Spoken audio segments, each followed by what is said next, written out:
Hello everyone, we'll be starting shortly. We're just getting set up right now. But hello to New Hop, hello to Chris, hello to Harry, we'll be starting soon.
Okay guys, let's get started.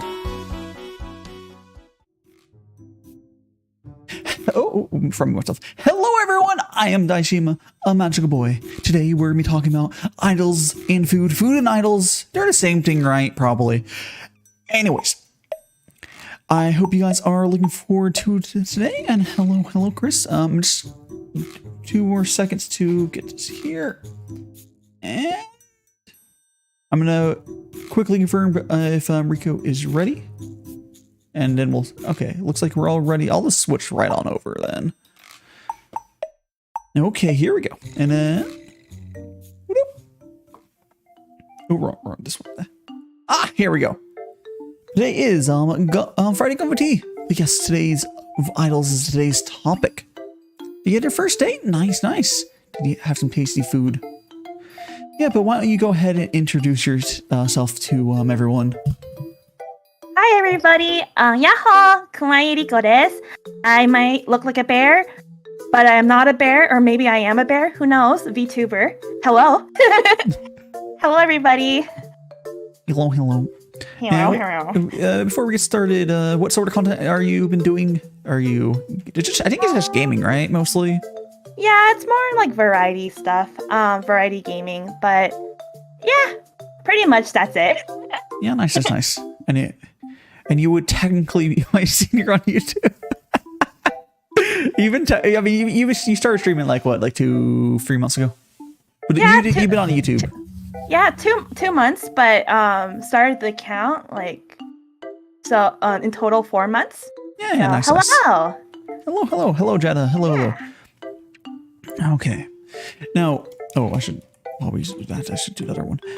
But yes, there's probably all sorts of questions you guys are wondering. But can we get just a brief?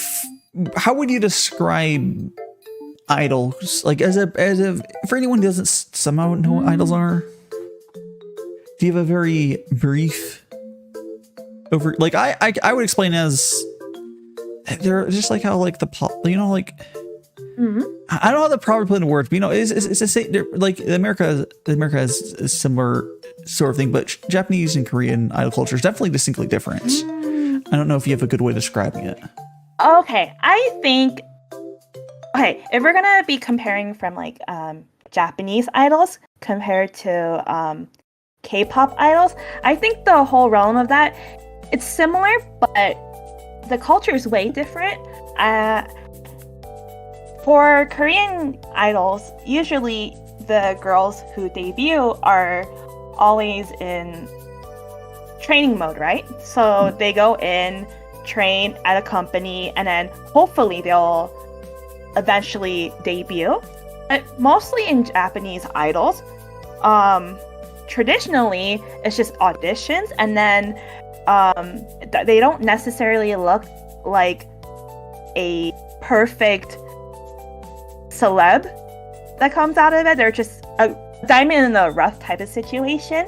And what's fun about Japanese idol culture is seeing them at a very young age when they're still very unpolished, and seeing them throughout the years of their career turning into a beautiful diamond.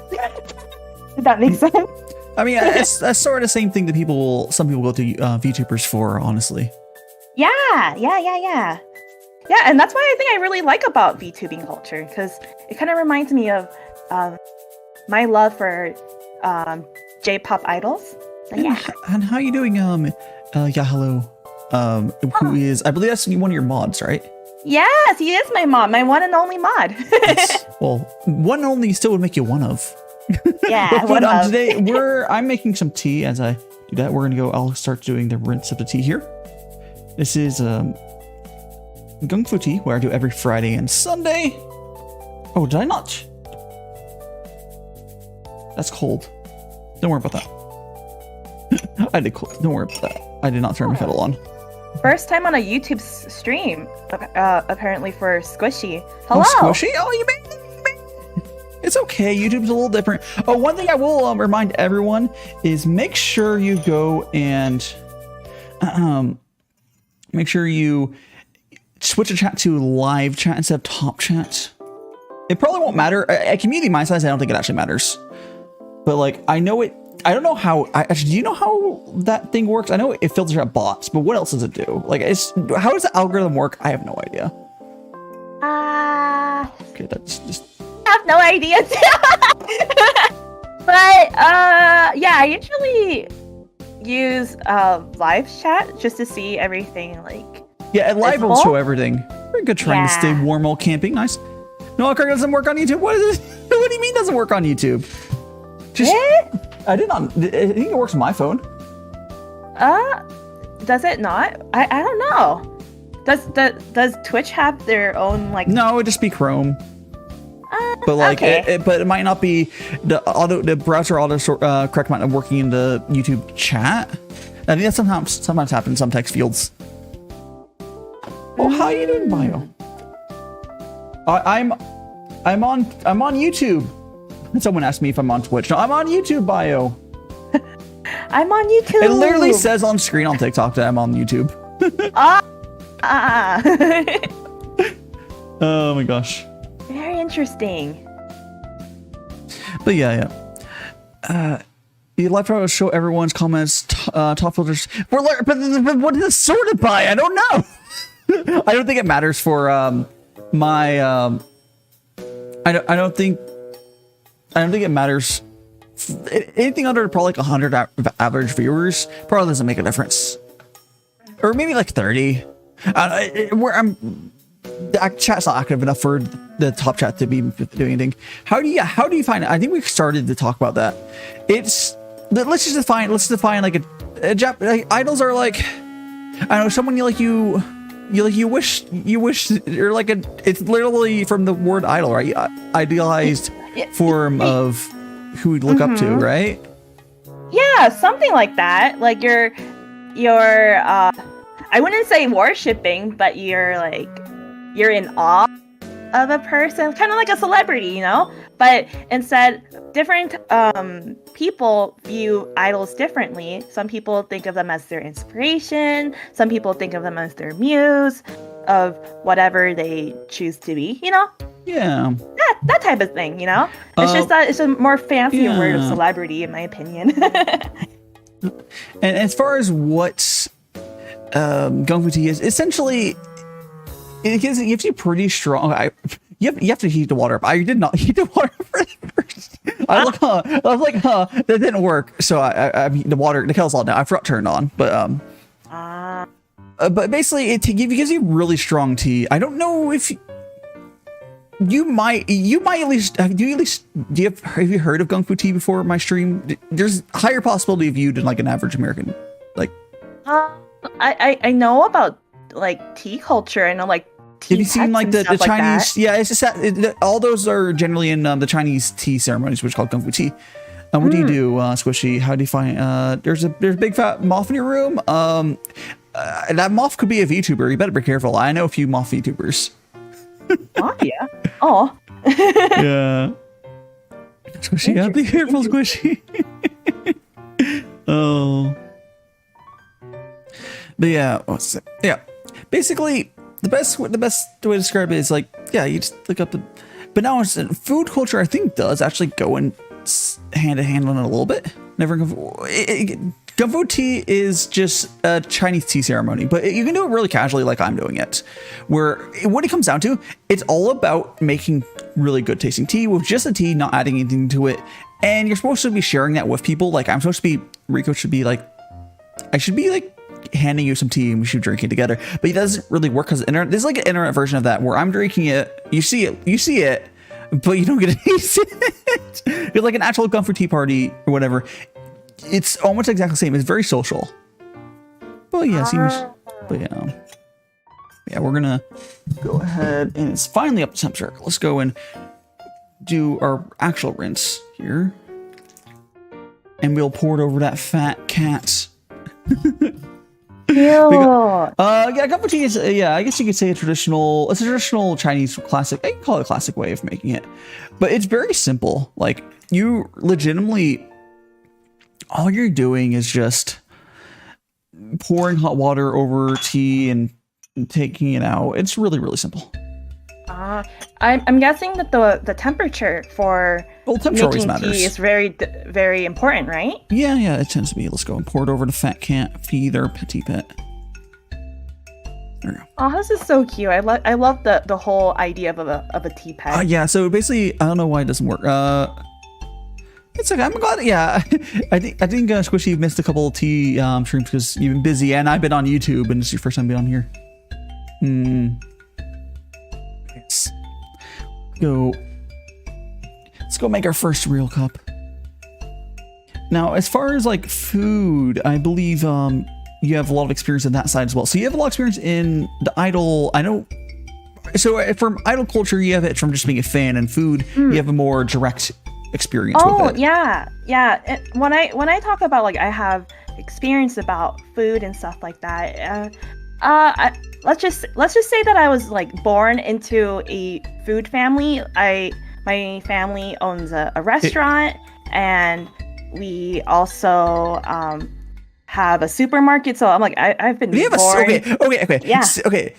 The restaurant's not a big deal. I have relatives do that. Whatever. I mean, it's cool, but not like a supermarket. Yeah, cool. A supermarket. So I like that's way more surprising. Yeah. So like I that's why I would like to say I live and breathe into like food. So it's okay. Yeah, it's just really cool. Now this is our first cup. Hot. Yeah. Also, sorry. Yeah, no, this is the first cup here. No problem.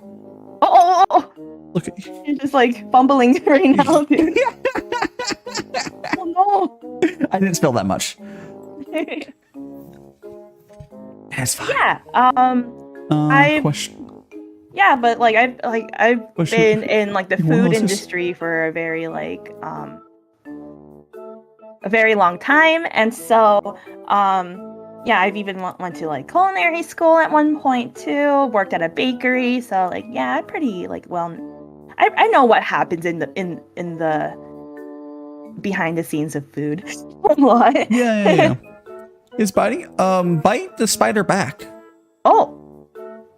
Show them who's boss. Show them who's alpha.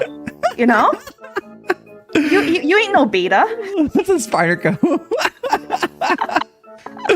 Oh. You ain't no beta. Be the alpha that you actually are, huh? Actually, alpha. One nice thing though about because you can tease pretty related to Oh no, I'll grab it in a second. I forgot to grab the cookies. But one thing that's nice about tea though is if we do it this way, you get a really nice color. And tea culture is also it's a high science with food culture, but like I feel like it's the type of food you have with tea is more limited. Usually for like tea, it's more like snacky, desserty foods, or maybe something. It's not. Well, you can have like normal meals with it as well, but like I feel like it's not all encompassing, but food does tie into it. Yeah. It's like there's. Yeah. It's like I don't know. Now, give me 1 second. I have to grab the cookies out of the freezer because I was. Oh, cookies! Cookies!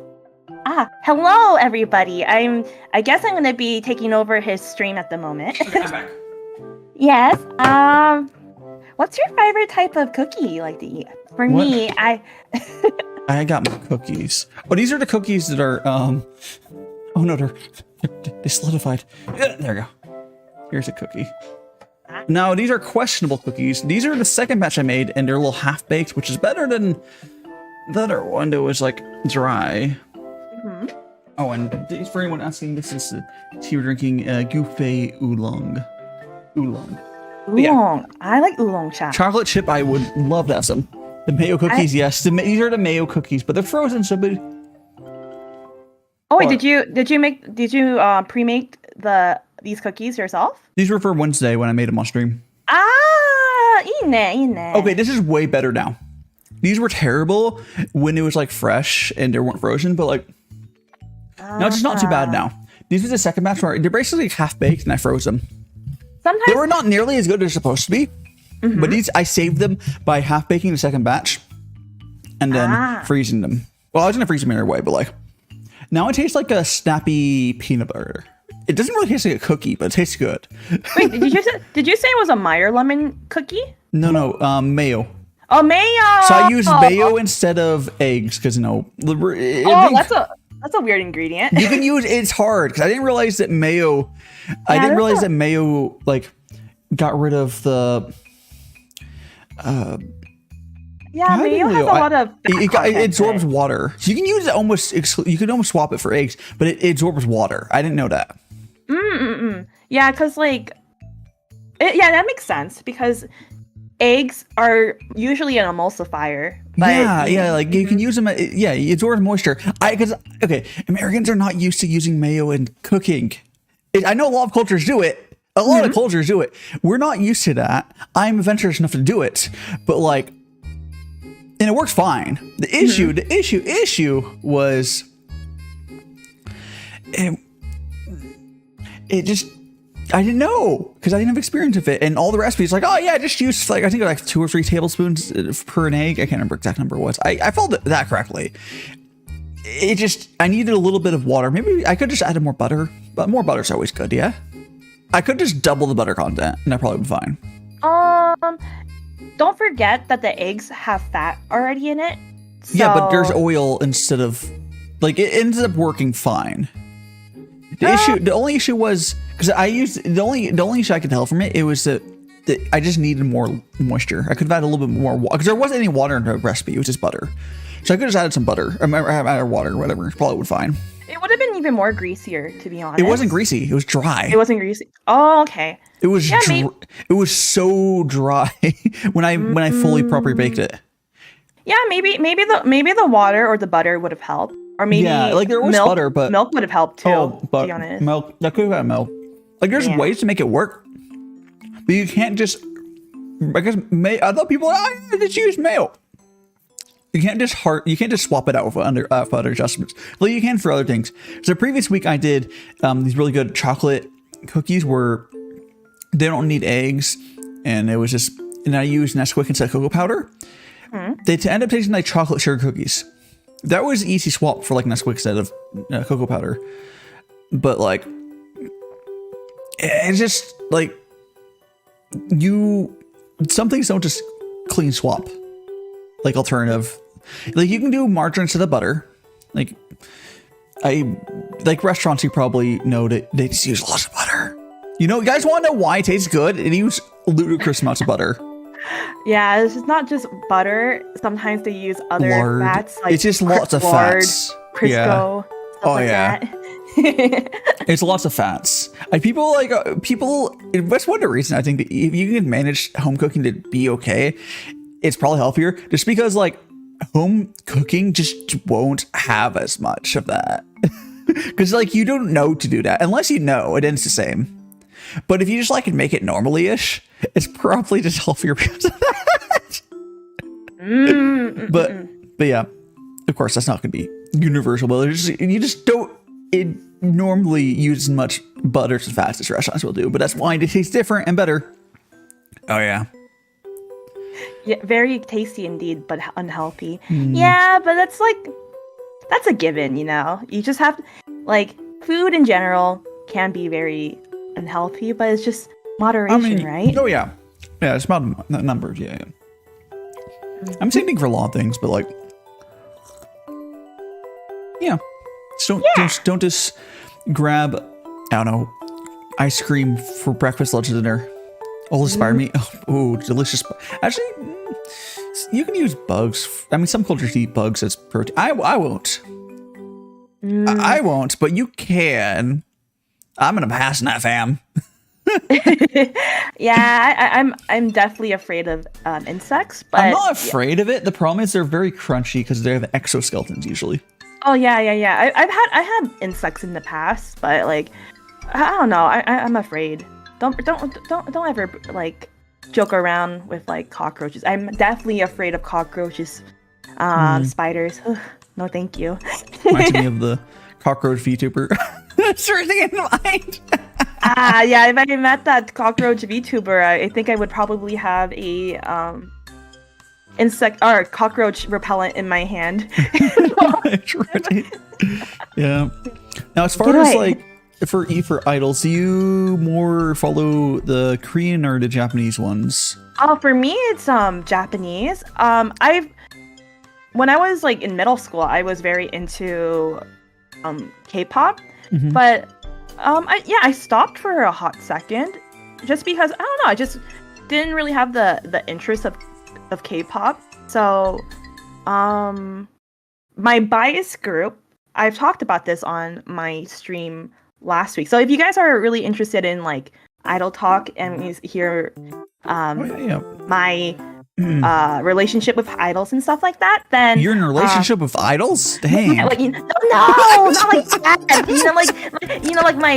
My love for idols, that type of relationship. But like, but my bias group is Morning Musume, and mostly the groups I like is from the same group that Morning Musume is in, like the idol group called Hello Project.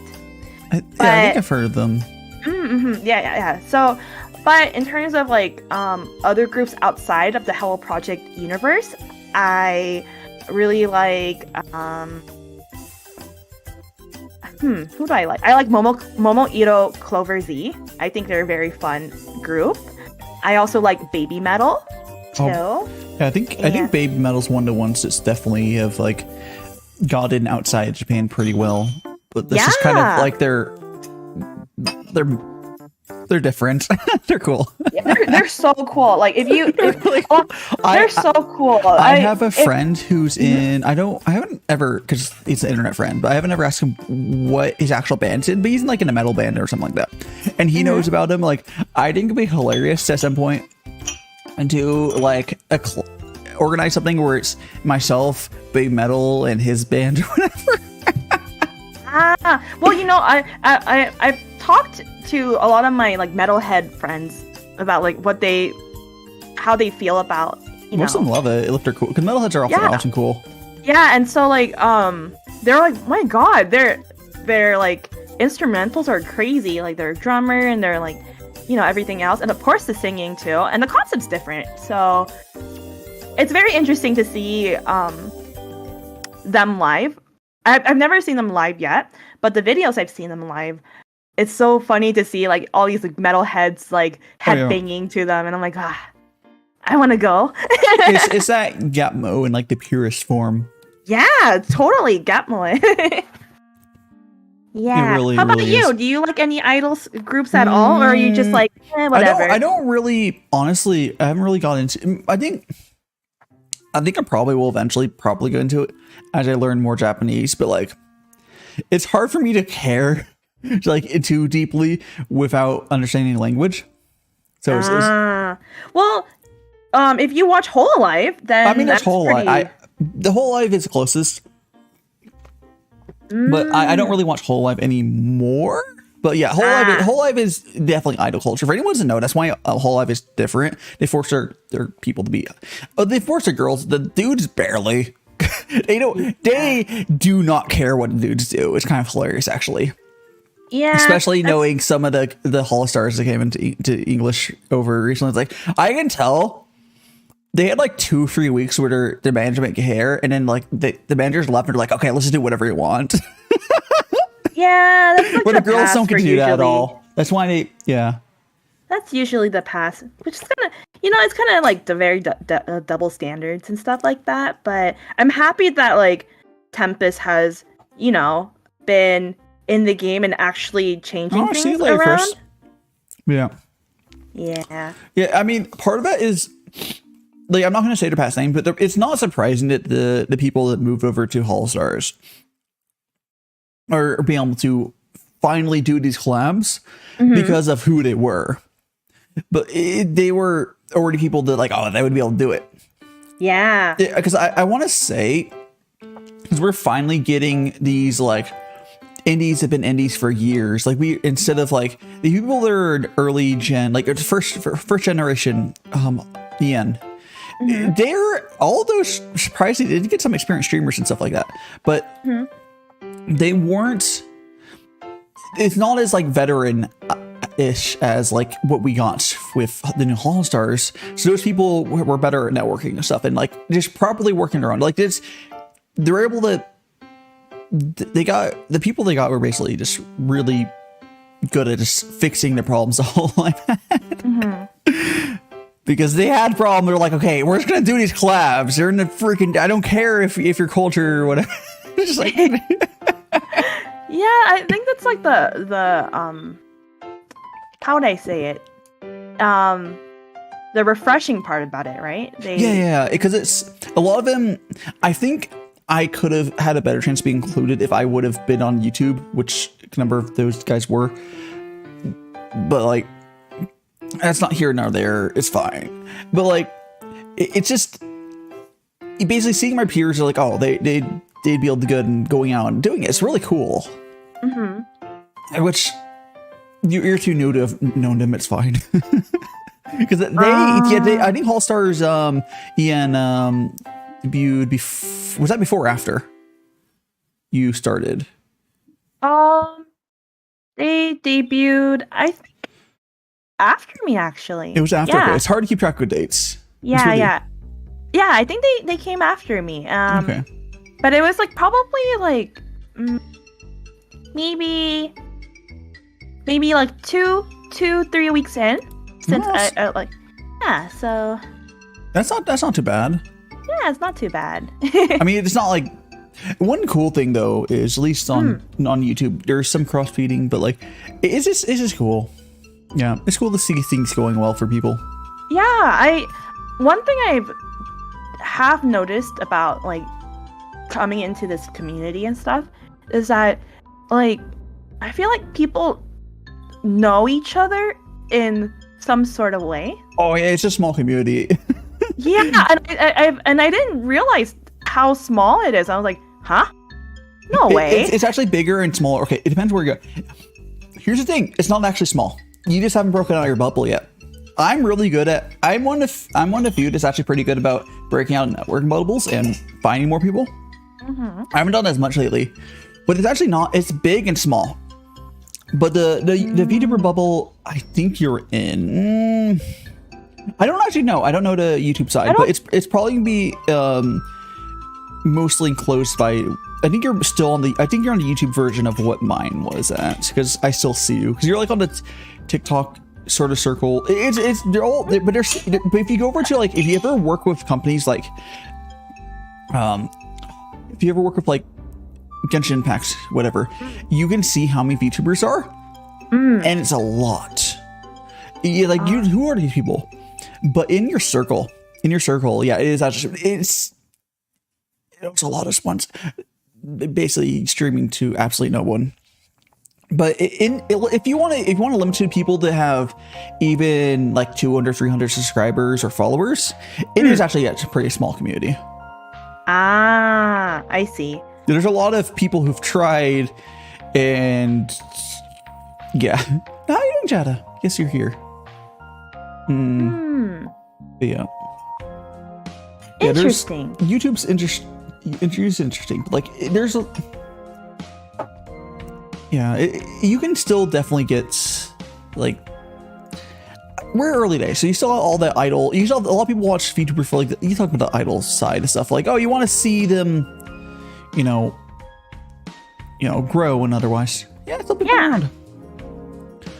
Yeah. It's like, it's small and big, I guess is the best way to describe it. But you will meet a lot of people. And the bigger you get, the smaller it is. Because it ends up, not like in any bad way, I kind of sort of said it before, but like the bigger you get, the circle gets smaller because you stop interacting with people below a certain size. Now, the cutoff on that stops at a certain point, but like if you have like, 10, 20, 30,000 people, you can interact with them some, but you probably won't do anything with like, oh, someone's like 50 subs. You can like wish them luck, but it's kind of like that. It's like there's a way. It's not like in a bad way, but like if someone, your circle of like who you interact with directly is can be close to your size and be a lot less people. So people that have over 1,000 followers or subs as VTubers, probably not that many. Like it's probably a good couple thousand on maybe 3,000-4,000 English side or something. I can't imagine it'd be much more than that. But oh yeah, but there are like some like what I've like I think the friends that I've made through this space is usually like people I've interacted on Twitter, or if it's like someone streams jumping to my stream. Well, you and I know each other because of TikTok. Well, yeah, I mean that's the cool thing about TikTok. Oh, hi, Zoro. Cool thing about TikTok is it's actually really good for networking because it actually notifies you when someone follows you and otherwise. So that's why YouTube will never be good for networking, at least hardcore networking. Because if someone were to go over to, let's say, YouTube and SubTube, it's not a bad thing. It's more organic, I guess, on YouTube if you know each other, but I probably won't notice. You'd have to see your videos recommended. But on TikTok, you see so much, you're scrolling, you see so much cool thing, you follow them. Oh, they follow me back. Maybe I'll look a little more into it. Literally, I'm not the only one who does that. I see a cool VTuber, I follow them on TikTok. You don't even know how many followers they have. That's what's cool. TikTok is, the coolest thing about TikTok is detached by the size of your channel. Because I have connections and stuff with like big Twitch partners and stuff. Like I haven't done too much with them through TikTok though. But I see. Yes, because like if you post your stuff, they post good content, they post good content, you like each other's content, you become mutuals. But on other platforms, it's not. You can do it on Twitter too. That's the reason Twitter's kind of popular. You can kind of do it on Twitter, but Twitter doesn't really show you who you are. It's not real content on Twitter generally. That's true. I kind of like. Yeah, I think finding people like to actually have a genuine like interaction with is quite difficult on Twitter, but sorry, is that sorry I can just crop that, it's fine. sorry about that I just cropped it, won't matter. Okay, ごめんなさい. Anyways, yeah, but I don't know, I'm barely on TikTok actually in terms of like my VTubing account. Yeah. So But I'm really happy that you like reached out to me first, because like I don't know, for me with TikTok is that like I don't really have much of an interest. I'm like, oh, I'll just post something here just for funsies. Yeah. So when I do come back to it, I'm like, oh, someone said something, and I'm like, oh, it's probably too late for me to interact with them. But that's how it is from my end. Yeah, it's fine. TikTok is... There's an endpoint. TikTok's kind of weaning out, or whatever you want to say it, but it's still... YouTube doesn't have a replacement for the networking side of that. But for me, it doesn't matter. I've networked as much as I ever freaking even know. I don't need to do hardcore networking, because I did that for like my first year streaming. Like, I know some people know me. It's fine. Like, among the VTubers, a lot of people know me. It's more about like the viewers. This little different group of people, because VTubers are not... VTubers shouldn't be your audience, your core audience, ideally. It's fine if they're your audience, if you're your viewers, but like, if you had like 200, if you had like 200 people watching you, you're not gonna have 200 VTubers, probably. Yeah, because they're probably doing their own thing too. They're too busy. I mean, that's also why it's a big deal when your VTuber friends are able to like drop by stream or whatever. Yeah, it's been easier because cut down a bunch of people when I moved to YouTube more, so I'm trying to watch more YouTube stuff. A lot less options, so I tend the few people that are on YouTube more likely to watch their stuff. But yeah, because if I go to Twitch, I probably have like 30 or 40 people live right now.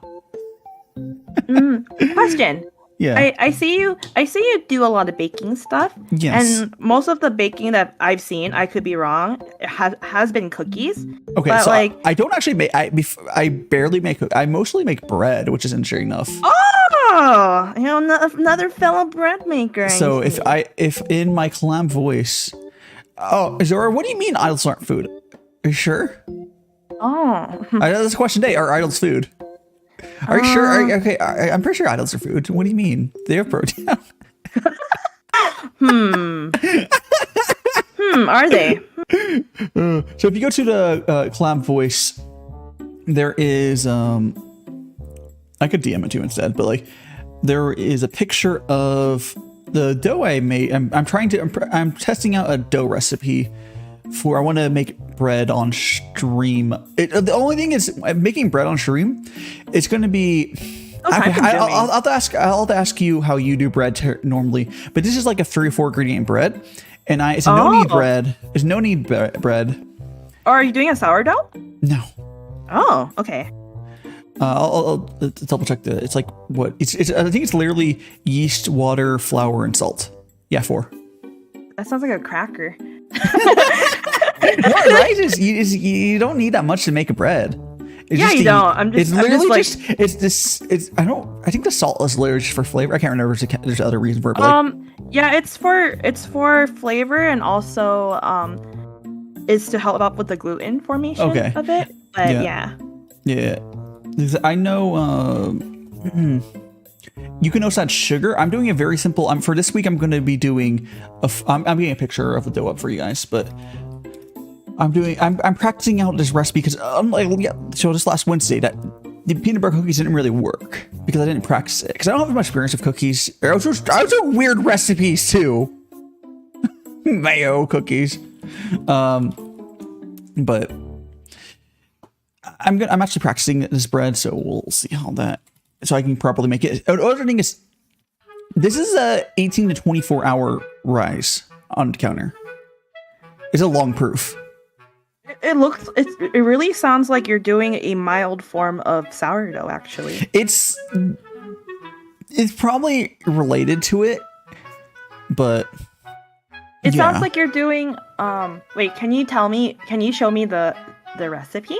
Because I'm quite very interested. I'll read out the recipe for you in a second. 1 second. Okay. Let me just. I'm adding a picture of a dough for people to see. There we go. There's the bread dough, guys. It's bread dough. Okay, so I'm gonna go. You're making a poolish. That was called? A poolish is like it's still in the kind of like a sourdough. So you're making a natural yeast of some I mean, sort. it has active yeast in it. Yeah. Sometimes you put active yeast, but It's also getting yeast from the flour. Where you it's important. It's just been recent science because we actually finally are doing food science in that. It's not pulling it from the air; it's pulling it from the flour. Or sorry, the mic. So that if people think, oh, the yeast is from the air, no, it's from the flour. There's yeast in the air, but anything that like in terms of like your fruits, the white stuff. Like say you see grapes, that little white. That little white dusty part is natural yeast, so that's why people like to make wine with that, or like any sort of like alcohol. So like most likely most of your foods that you haven't washed yet has natural yeast in it. Yeah. So for the recipe is really simple, although of course you never in a recipe for bread dough, as you probably know, but other people might know, when you see a recipe for bread, the amount of flour and water you use is a starting point. You always have to do it by feel because your environment changes it. I'm in a very dry environment, so it requires more water. But if you're in a wet environment, you could, not add water. But as much. But anyway, it's 3 cups of flour, 2 tablespoons of yeast, or active dry yeast, 1.5 tablespoon, not tablespoons. Oh my god, I love yeast. So 2 teaspoons of yeast, 1/2 teaspoon of salt, and 1/2 cups of warm water. So it's 2 teaspoons of yeast for the 3 cups of flour. Okay. There's no fat content to it, so no fat. So it sounds like you're making either a ciabatta type of thing. It sounds like something similar to a ciabatta, but not really a ciabatta. Yeah, and then what you do is what really makes this recipe work is you use a Dutch oven and you preheat in the oven, and that gets it really hot like a proper bread oven. And transfer heat really well. So it gets really hot. You throw the bread in there for like, what is it? It's 30 minutes and then 15 minutes out the lid. So only 45 minutes of cooking time. Oh, it really sounds like you're making sourdough, but like the really simplified or the quick version. It's not. It's sourdough without. It's not no starter though. Yeah, I know, but it's just like the principle of it. It sounds like that. Yeah. It's really nice because there's no kneading. I might knead it a little bit just because I'm in a really dry environment. But like, you don't need to knead it. It comes out very, very good. So are you making that right now? That dough is on the counter right now. Ah, okay. So I'm doing some practice ones of them because I want to. Bread's finicky. It's been a while since I've done it properly. But what I'm gonna do on stream though is we will make that dough, put it in the fridge, and pull out one that's already or not in the fridge. I'll put it off to the side and grab the one that's already been sitting for like 18 hours. It's like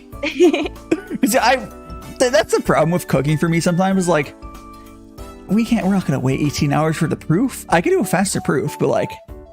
As long as you just pull out, you do the recipe and you do the TV show thing of like, here's the finished one.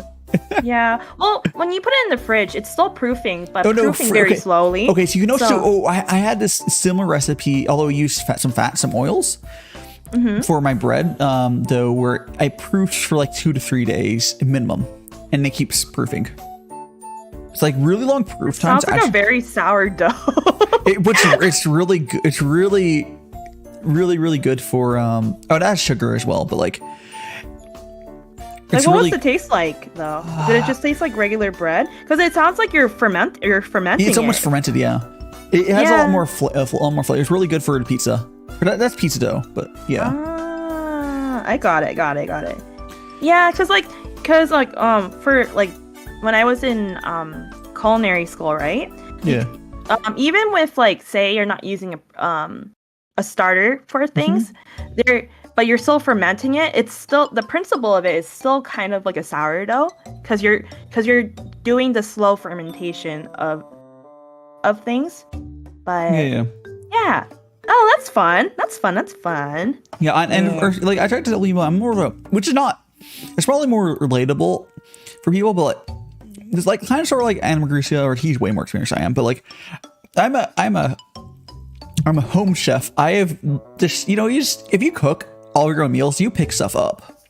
But like you have actual culinary training, so you would like, oh yes, like I can learn stuff, but it's different. Learning stuff for like YouTube / on your own is so much different than going to culinary school, because there's also things that don't work in they work in the field but don't work at home. It don't make sense.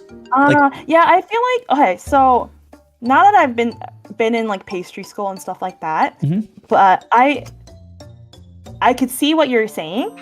And what really matters more in the culinary world is just practical skill and how fast you do things. I want to, yeah. Yeah, like my knife skills can be better. Yeah, my knife skills are shit. But anyways, I get the job done.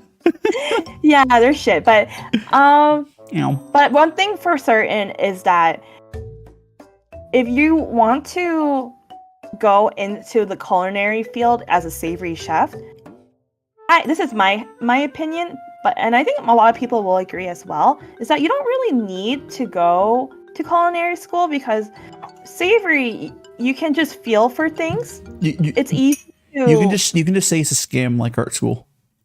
Yeah, it's but I feel like with baking, like pastry arts, it's a little bit different because there's more of a science into it. Oh yeah. And so you can't really improvise. Baking, I've always said it's like a science, but there's a little bit of an art to it. Yeah, there is an art to it. But cooking is almost completely an art. Yeah. But like baking is like this weird, like bread is half science, half like art, because you do it a lot by feel. Yeah, bread is a little bit. Bread is super scientific when you start measuring things with grams. But even if you measure things, literally the weather changes bread. Yeah, exactly. So that's when you can measure that too. You can measure that too, but those recipes can't help you with that.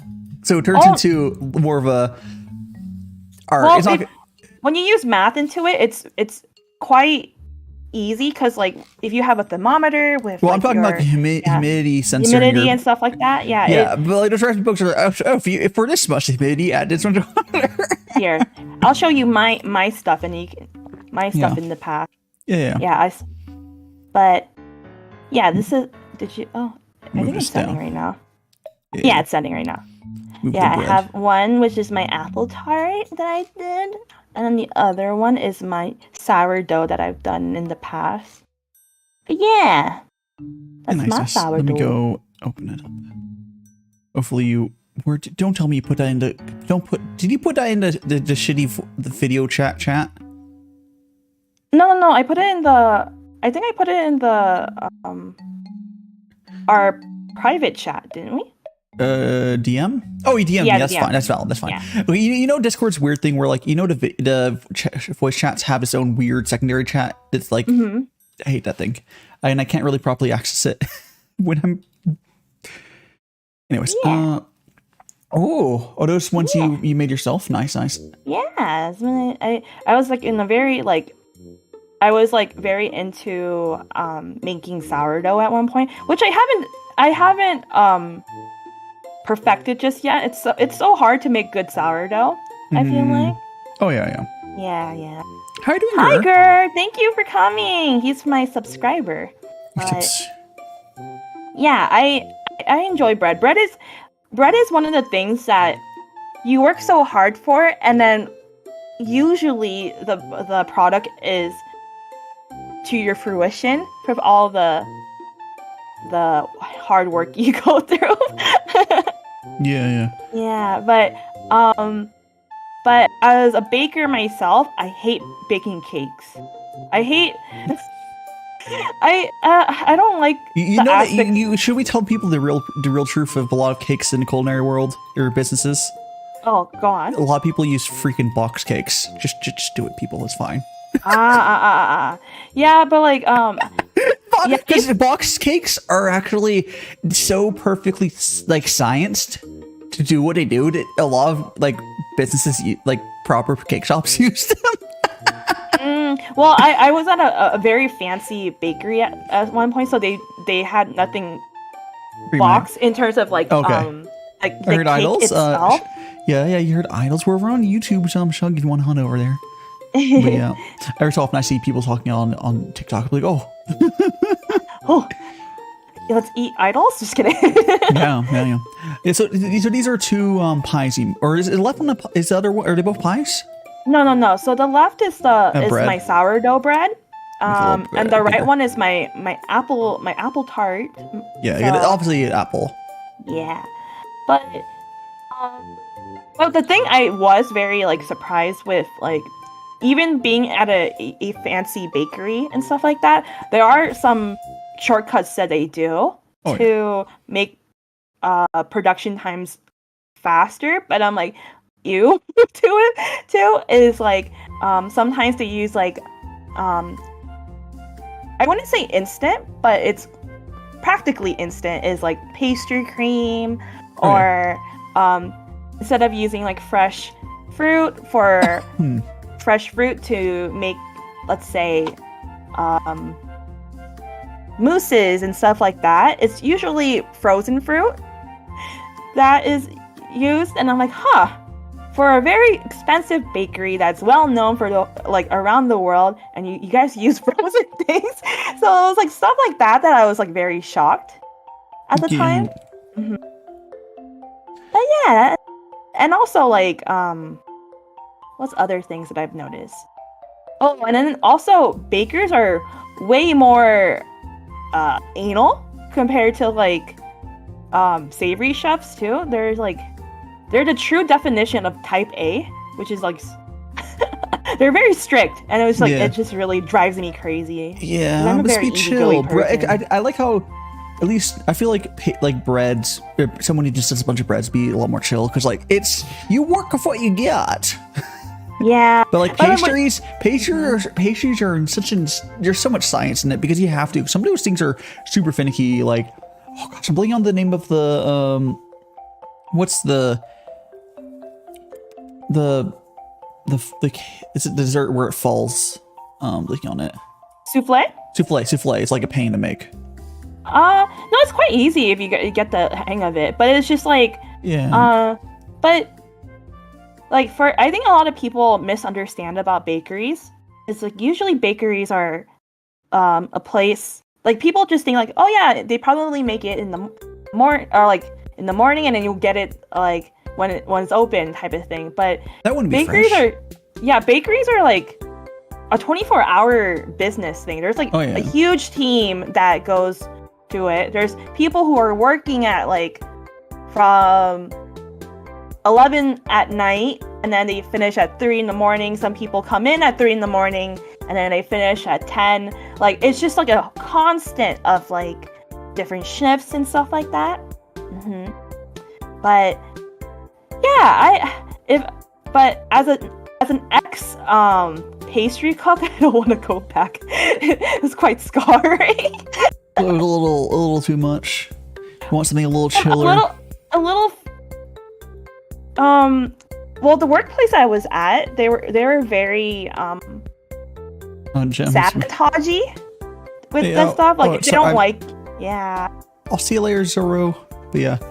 Yeah, if they don't like you, then they will find a way to get you in trouble with a lot of things. And I used to work, so at the bakery I used to work, it was there was two stories. So the bottom story was, or the bottom floor was the bakery side, and the top area was the restaurant side. So my job as a pastry chef at the time was I worked at bakery, and at nights on certain days I was making desserts for dinner service. And so the two worlds was annoying. Like definitely the bakery side was way more nicer than the pastry area. Does your bakery at least? Because my mom works at a restaurant. It's basically a bakery, and they have like 2 or 3 ovens for like. Cause they're a small old family place that's been around forever. They're also a restaurant, but like bakery and restaurant, which is common. But like, did you guys have enough kitchen space for all that 24/7 during the peak times during the holidays? So, downstairs where the bakery side was, it was way bigger than the kitchen upstairs. The kitchen upstairs, like a lot of people, what they fail to understand with like the whole, oh my god, I'm sorry, my cats are like going crazy in the background. But the cats want to join. Yeah, they're just running, they're just zooming right now. But I think a lot of people have this like glorified image in their head, like, oh yeah, being in the chef, like a fancy place, their space is gonna be big, but in reality, their space is so tiny and cramped. It's often pretty bad. Yeah, it's very bad, especially during the summers. You just feel so claustrophobic, and you're just like, it's hot too. There's not really good circulation, and also like there's so many ovens in there, so like you just feel like you're just being baked the whole time. Oh, welcome back, Chris. But yeah, now I do think new kitchens might, for not necessarily on the baking side, because that doesn't really matter. Those are all like, that could be gas. It doesn't really make a difference. But on like stovetop stuff might start to be less bad in newer kitchens. Because I'm sure all of your kitchens you've been at or whatever, they've all been like gas ranges, yeah? Yeah, but like I'm a fan of gas ranges. Well, here's the thing. Gas induction. is okay. I would say induction's actually really good. Not electric. Electric's kind of mid, but actual induction is nice because it doesn't heat up your kitchen. I hate induction. There's almost no waste heat. I hate electric. I hate induction. Induction. Have you used like a really nice induction? Of course, I was in a really nice bakery, so it was just really annoying. You didn't like it? I hate it. It's like, I despise it. Okay, for Asian cooking, like say Chinese food, if you can't, and like it doesn't Thai really food, work for woks. Yeah, we restaurants like that have to have gas. Yeah. It doesn't work well, but for baking, you can do induction, you can do gas. For me, I feel like gas, it's way much more easier to control. You know the signs of like, say if you're heating milk, right? Heating milk with gas, if you know that it's like getting too hot, you have the indications of like, a little boil on the side of like the pan. You see that type of stuff in the pot. I mean, not pan. Wouldn't it be the same? No, induction, especially with like milks and creams and stuff like that. Being it's not like gas like fire. It's like surrounding the area, right? It's hard to tell what the power level of the thing is by glance. Yeah, by glance. But like with induction.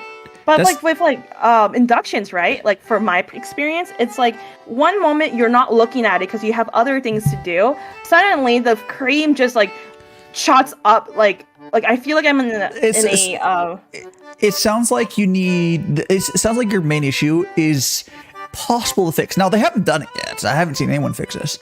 But if they were to have some very easy to tell what the power level is, imagine you could theoretically have special pots that literally have a power level. No, but that'd be kind of cool. But like, you need to know what the power is just from a distance. Because on gassing, you need to tell that. And woks I don't think will ever really work on induction unless we get. See, I don't think woks will work on the way woks are. I don't think they really work on induction. Oh no! My problem with induction is I can see the light. I can see the light indicator. Yeah. But when the food is being heated, like liquids are being heated. Yeah. You don't see any indication until it actually heats up, like then and there. It's like it's so quick that you're like, oh my god, I don't see like it's. You're just not used to it. It's not that I'm like all my friends in this field are like, we hate inductions. We hate it, but it's like but there are like the good thing about induction is that it keeps a constant like heat like temp the whole time, unlike how it is for gas.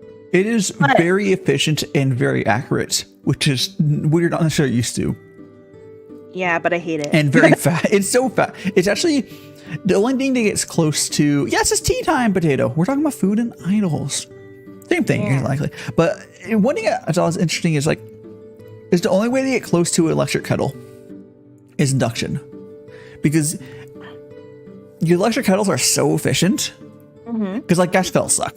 Gas kettles are terrible. Yeah, that I will agree. They're just too inefficient. But like electric kettles are just basically a solid thing. But induction nearly gets to the same speed because you turn the whole pot into the heating element. Well, unless it's a weird cheapo where only the bottom adds plating, but that's besides the point. Theoretically, the whole pot is the heating element, which is science.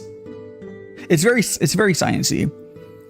I want to say it definitely requires learning. I think for me, I don't currently have one in my kitchen, but why I would want it is because in a home kitchen, a damn stovetop will heat up your kitchen.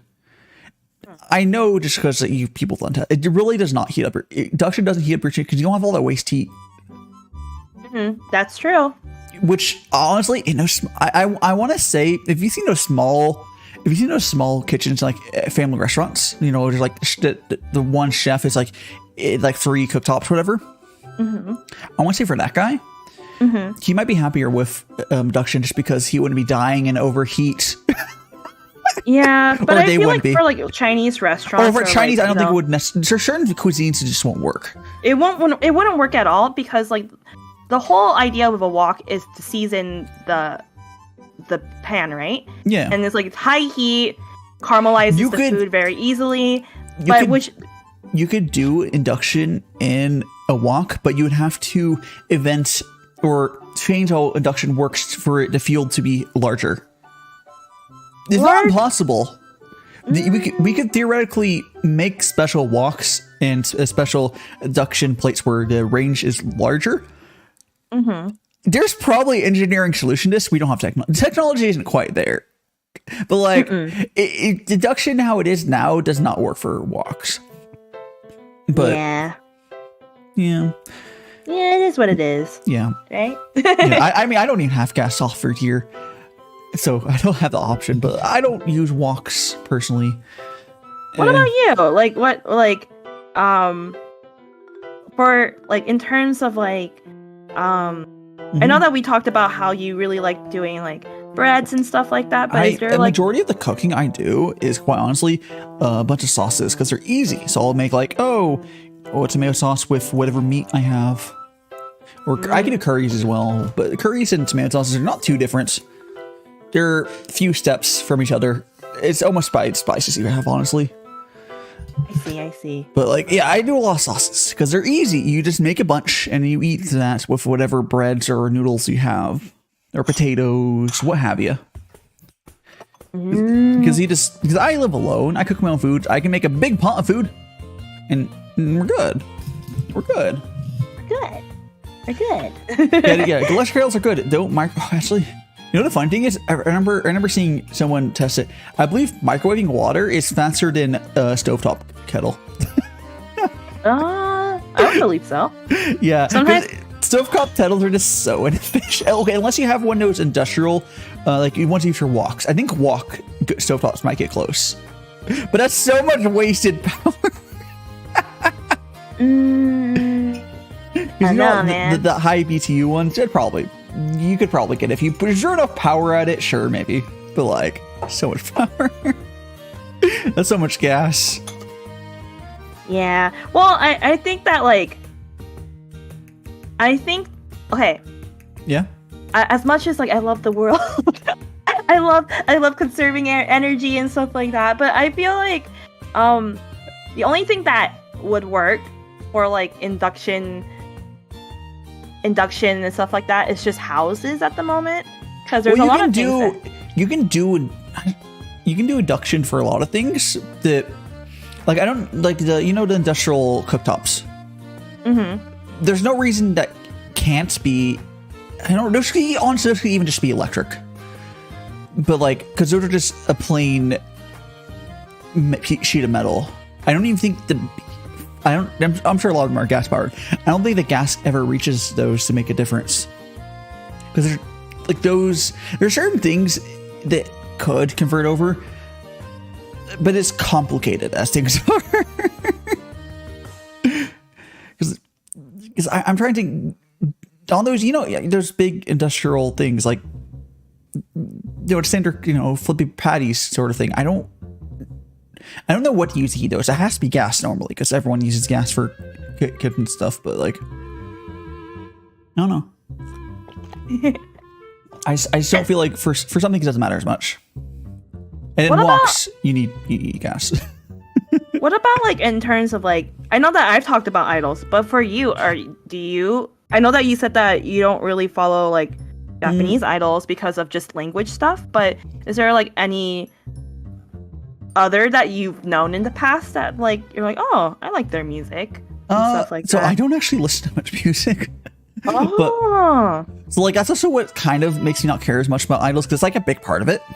So I only really listen to music when it's part of something.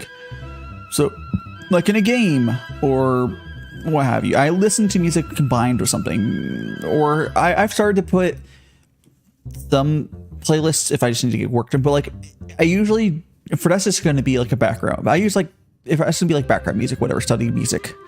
But I don't go active. I don't use Spotify or anything like that because I just don't. Interesting. Yeah. So like if I asked you like what's your favorite like singer or something like that, I don't have one really. Okay. Yeah, no shame in that. Yeah. Interesting. Like when I was growing up, there was a standard like, oh, you know, there was always Queen and Beatles and whatnot all around. They're good, but like I don't like listen to them actively or anything. Mm-hmm. Yeah. Interesting. How about you guys, chat? Do you guys have like a favorite idol group that you like? Or do you could be like, or more probably related to me, like, have you been listening to anything recently at least? No. No. Interesting. Last time, like, besides, like, recently I started to put on, like, some of the Dova playlist just to get work done or whatever. But I really don't. Okay. That's why I like, whenever it's a karaoke stream, I'm like, I'll say hi, but I probably won't stay because I don't care. Gotcha. Yeah. Well, like, so if like someone says like, I wanted to go to concert with you, Dai, would you go? Or would you be like, not I for better me? not be paying. I might go. If I'm going, it'd be for experience. I think I might be more, but like, I probably will do at least once at Japan just for the experience of it. But I won't necessarily directly care about the music. The music is accessory to the experience around it, which I feel like that's already kind of the case in concerts, because you're going there for the concert, the people around you, and have a good time, and there's good music with that. Yeah. But like, so I guess I probably would enjoy a concert that way, but like, it's not, as long as the music's not terrible. I mean, yeah, like I probably would be fine for most stuff. I wouldn't be particular about what's playing. Like there's some, like I'm for music genres, like there's some genres I don't particularly care towards, but there's sometimes I'll see examples of that finally. There's actually some rap I like, but there's a lot less of it. I actually kind of like some Japanese rap, but like, oh, interesting. Like, I like Japanese rap too. Japanese rap's kind of cool. I don't particularly like American rap, but there's good examples of that too. But like, I just don't seek it out really. Which is why it was really hard for me a while to figure out what to do for music and like my streams. It's like would you ever do like a cover song of anything? Yeah. Or yeah, I would do or original song. I'd be down to do it. Welcome back, Chris. I'd be down to do it. But that's have you ever thought of like what type of like genre you would want? I have no idea. That's the thing. Like I have like the confidence to do whatever, like YOLO, but like I have no actual experience of it. But I would do it. Like I would totally down eventually to take like singing lessons because that'd be kind of fun to do. Which would be kind of weird. It'd probably be super. I'm imagining going in person in Japan or whatever to sing lessons, and we were like, what music you watch and listen to? And I'm like, that would be so confused. So since you've been referring to Japan a lot, are you having any like plans? Yes. Okay. So for a long time, my long-term plans is to move to Japan as far as my long-term thing for work, as in streaming. I want to, a good example of those are like the Trash Taste Boys, where they moved to Japan for their work because it made sense for them. Some people, it just makes more sense. I have nothing tying, like you have a lot of ties. Like it'd be hard for you to move. But like myself, there's nothing tying me here. Japan makes a lot more sense for what I want to do. It'd be easy for me to do all sorts of really good content, whereas here there's nothing walkable. Like it just fits me. I do have to learn Japanese, but like that's not a big deal. First of all, Japan's way easier to deal with, not with like learning there these days. They're a lot more English friendly now. Oh, I'm not gonna do a 24-hour stream on YouTube probably, at least for a long time. I can do it. I've done 36 and done 40-hour streams. Not a big deal. But YouTube doesn't really optimize for that. YouTube doesn't like that. Which is, I guess, is good. I can just fall back and like, hey, YouTube doesn't help me if I do a long stream. They don't want me to do a long stream, so I won't. But I've done 40-hour streams, so well, I am an endurance streamer that switched over to doing short streams. Interesting. Yeah. Yeah, I want to go back to Japan. I used to live in Japan at one point in my life. That's cool. Yeah, it's fun. It's definitely a different place now than it was. Like, it's in recent years. You can, like, I've talked to people there. Like, it'd be doable. You need to, first of all, you need to have someone on a retainer that is native level Japanese. Just get you for the move-in process. And then once you're there, it's very easy. You don't even need. You should learn Japanese. You really should. You don't need it as It's not as much a requirement as it used to be. Like, you should. Don't fall into your expat little huddle of people that don't know Japanese. No, learn Japanese. But it's also way easier to learn a language when you're in the country. Because it's hard. That's true. You just being around, like, it was easier because I used to know a lot more Spanish, and I've all lost it by now. But like, because I grew up around a bunch of Spanish, it's just around. Not I've ever got to a good level of it, but I used to be able to get a vague understanding of hearing it. It's like, oh, that's probably vaguely what they're going on. I've lost all that now, but it's been years. So just being around and probably taking Japanese lessons while I'm there, so if you pay someone to do something, you're more likely to be serious about it. But like, I can't do it out here. Like maybe going to in person, like singing in Japanese lessons. I don't know, but like, but I have a few connections, sort of, where I think I'll be able to. I'm not super worried about getting there. There's also that's my long term goal. I will be getting there at some point because it just makes sense. Japan's much better. There's not a tea industry here in the States. It's noteworthy at all. It's kind of shit. But Japan's like the second best tea industry country. China's definitely better for tea, but like, I'd rather move to Japan. Maybe because I'm a weeb, but I probably fit better in Japan. Yeah, as a person who has lived in Japan, I think for me, like, say if I didn't have any ties with like, family and stuff like that, I think that I would just only be there for a hot second, but I don't imagine myself being there forever. I think for myself, I could see myself being there long term, but like, everyone's different. Oh, so I'm trying to get the cookie out. There we go. Everyone is different. Yeah, that's pretty true. Like for myself, it's just a lot of things super idle, yes. But yeah, a lot of things, these are simple things. If you want to get around where I'm at, you have to drive everywhere. And I don't like driving. It just makes more sense. Or if I want to do more and more cooking stuff. Like, it's easier to like walk down, because I don't drive. So I have to get my stuff delivered. It's easier just to walk down to the grocery, pick out the food for the stream or whatever, and just get it. Oh, so Japan generally just has only high quality ingredients in most of the stores. Unless you go to the smaller towns, there's lower quality food you can get. But like, Have you been there? No, I'm just going from what my friends have been telling me. Generally, it seems you can get cheaper foods, but there's also really easy, which people think they only have high quality stuff, where you can just get the S grade food if you just go to those shops. So you don't have to worry about, having the apple that's not. It's okay, Shan. You don't have to worry about whatever not being completely the best apple in the world. You can just go pay and have the best apple in the world, basically. Because Japan loves doing that. They love their quality control. Yeah, that's true. They love they love pay to win gotchas, which is, I swear, they brought gotcha into all their stuff in life. It's kind of funny. Yeah. Yeah.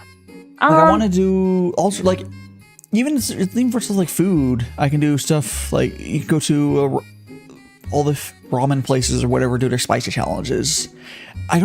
There's food here, but I can't really, because there's no public transit to have notes. I can't really do that.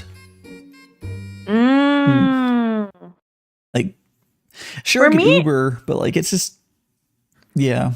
For me, when I was living there, it was I really like the aspect of commuting, but I also miss driving as well. I get so much anxiety with driving. What do you mean you see me? Yeah, I missed it too, but it was just because I used to bike everywhere where I used to live at, and so it was fun, but not fun when weather was getting colder and stuff like that. I'm because when I used to live in Tokyo, and so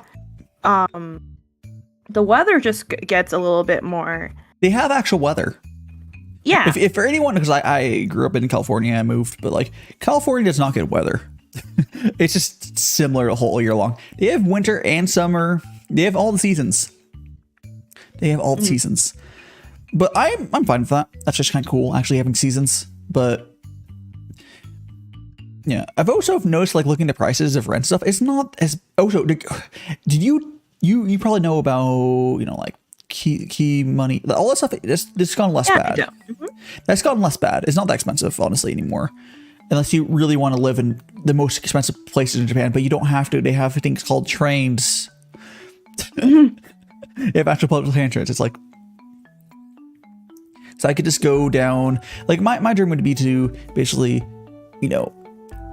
go down to. Anyways, I don't know what Chris is going on about, but you can go over to, what's it called? You go to whatever place. You can even have a studio set or whatever, where you get your fresh foods, you make it or whatever. Because I can't really, the stuff I want to do, you can't really do here. What other things you would want? I want to do astronomy streams where I could theoretically do here. It's just honestly easier to do in Japan. So they have good observatories. Japan really likes YouTubers. Japan really, really, really has a YouTuber fetish. YouTuber fetish? They do. They very much do. If you did not know that. What do you mean? Two more, speaking of idols, two more than you would think. They truly idolize YouTubers. Yeah, that's true. To an extreme degree, more than it should be. But I mean, it's cool, I guess. Because almost I don't know how to, because I'll be able to probably describe better when I'm seeing myself. But everything I say is I don't know, maybe sports, but it seems they just love YouTubers, which is cool.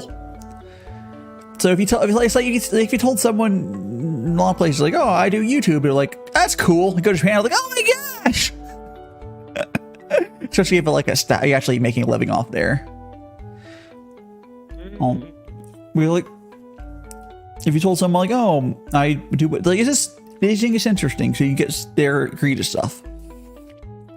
You want to do a food video at their place, which you do it. Japan's law is different, but I see. Yeah, which also Japan's law is different. That's why idols are kind of weird in Japan because they have to ask permission for everything. Yeah, it's the same thing with like Hololive, right? With like, Well, and it's then 'cause probably a Nippon probably. Yeah. I would assume. Yeah, you if indie VTuber in Japan wouldn't have to, but like you have to. They ask permission for everything, even if it doesn't make sense. More because they're just kind of too careful, but like, but yeah.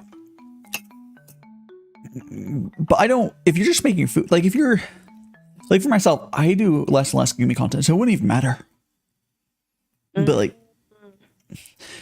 I don't know. Hololive does legitimately ask for every single game, and then indie developers don't reply to them because they don't want to bother or whatever. It's just like annoying. Big companies won't reply to inquiries all the times. Yeah, That's why some of the Hololive girls just can't play some games because the developer just doesn't reply to emails. Because why would they? So that you can stream the game, it's public right there, and everyone streams it. But that's idol culture. That's Japanese idol culture requires that because I think it's not even like a law thing at this point anymore. It's legitimately it's a cultural thing, as far as I understand it. Which idol culture is just that's kind of what idol culture is. It's a bunch of culture, which is cool. Yeah. For me, the whole. Oh, thank you, Chris, for following me on Twitter. On the thank tweeters. you. For me, for like idol, I think the fun for me is just like being able to like, I like the aspect of like a rotating group list, right? Yeah. So I like the idea of like, oh yeah, a group like in 5 years it might not be the same group, but it's still thriving. I think that's the fun part of it. And then also the fandom of like going to concerts and like looking and watching events and stuff, like birthday events, and I'm very like invested in that. Is that ordeal? Yeah, it's cool. It's like you see. Actually, just one of my like Kyomura Ota, who. So I think that she would probably be friends with your collabmate later. Playing on his name. Gosh, what's the name? Guy you're collabing with after the stream. Who? The French guy you're collabing with next today. Oh, John Campon. Yeah.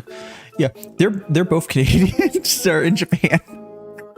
Oh yeah, but he was there not because of VTubing. He's there. I know, but that doesn't matter. She's not there for VTubing either. What she's there for what's the teaching thing? The JET program? Huh? JET program, yeah. She's there for JET program, which is fun, but like trying to find a way to stay, you know. But like they're both in Japan, they're Canadian VTubers. Come on, there has to be like among indies they could possibly be the only two of that specific thing. Like you should do both. And I believe he's like, I can't remember. I saw you guys talking about idols a little bit. I can't remember how far he's on. Duncan's into idols himself, though. Is he into them? Duncan's more into Hololive. Yeah, but in terms of idol culture, that's me. It was just me teaching him about like what I thought see you later, about. Chris. Have a good one. Oh, bye. Thank you, Chris. And there's one of my friends who's like super into idols, like into the like being one of the top Love Live people. Like she would dox herself if she described it too carefully. She doesn't PTube anymore, so it doesn't matter. But like to that level, she that sort of crazy into idol is what you'll see a lot in the culture. Yeah. You can see I stream Wednesday through Sunday. Just one of the streams are Twitch. But yeah, see you later, Chris. I'll be on tomorrow, an hour later tomorrow, but I'll be on tomorrow doing Betrayal. But yes, see you later, Chris. See you later. Yeah. Oh, interesting. Yeah, but like it's one of those like, if you ever decide to graduate, please at least. I'm still gonna be upset at Elstris first until like, you know, I can probably contact her, but I'm still gonna forever upset her. She one day just stopped and then had a post in her Discord. She didn't tag anyone. I'm still upset about that. Oh. She didn't even post on Twitter. Just post on Discord. Didn't tag anyone. It's like, okay, we're done VTubing because I cheat your professional life stuff. Like, just post on Twitter. Or at least tag your Discord at everyone Discord and say bye. Nah. They probably have their own reasons, right? Nah. She didn't want to deal with the post graduation mess of talking to people. She just wanted to be easy fade away. But that means I'm still gonna be mad at her because she was my friend and she just left. It's fine. That happens in the feed. You'll have friends. I'm fine people graduating. Just say you're gonna do it. I mean, there's graduation idols because that's what. Okay, VTuber graduations came from the idol. A lot of VTuber stuff came from the idol culture, including like graduations because it's like a party when you're done. Although graduations in idol culture is different because they can't rebrand. You can't reskin an idol. Actually, is there anything like that? No, it depends. Can they come back at a different name? Yeah, they can. Some people will say in the beginning when they graduate, it's like, oh yeah, I want to pursue an acting career. So people will follow their. Some people actually leave the entertainment industry in Japan. So that's another thing too. But yeah, it's not so my you're not Kit. I didn't update my collab message. I'm just gonna turn it off. You guys can see in the tag. I'm being joined by Kit. No, I'm not being joined by Kit. You don't look like a Kit to me.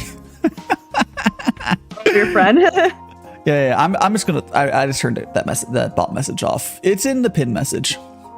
Which I'm glad you got the. I'm glad you got the YouTube tags thing because your name is way too long in Unicode with the Japanese characters. Whatever. Yeah. It takes like so many, but with your that's probably why you chose not to include that in your at tag, whatever. Your YouTube tag. It's so much shorter now. Yeah, I was trying to appeal the Japanese market for that part. Yeah. I don't know. I don't have like a Japanese version of my name because I don't. I mean, I know people to be able to give me the characters otherwise, but like because I just felt weird to do it because I don't know Japanese. I'm like, nah. It's like I made a Japanese name because like I don't know. It's just I bashed my head against the Japanese trailer. Like, oh, here it's good, and I talk to some translator friends. Like, okay, is this not mean anything bad? It doesn't mean anything. It just means like big island apparently. Oh, it means like warhorse in Chinese. Besides one. As long as it doesn't mean anything bad. Meaning a name is not as important as long as it doesn't mean anything bad. It's way worse. Because those name generators, you never know. Imagine like your idol. It's like, oh yeah, they mean that person's idol that means stinky butt. Something stinky butt. Yeah. Or like Riko's name means patan, right? No. No, my kanji and my word in my name is because I've been studying Japanese for a very long time. So my last name Kumae has the kanji for bear. Yeah. And then the A part is just like a family name. And then Riko, the first part of Re is the word for lapis lazuli, and then Ko is for child. So I'm like child bear. Yeah, well, not child bear. It's more like, or Ko is not just child, like meaning like, oh, I'm a baby type of thing. It's used for a lot of like girl names too. Yeah. So it's just like, oh yeah, I want to be like, a gem child of some sorts. Well, where's those massive bazonkas? What about my massive bazonkas? Where are they? What are you talking about? They're right there. Oh, what are you talking about? Huh? What do you mean? I'm talking about like these. Yeah, you don't see them? They're bouncing. They're right next to it. Yeah. Oh shit! Oh shit! Oh shit! What's that? Oh my god! Why is it wiggling?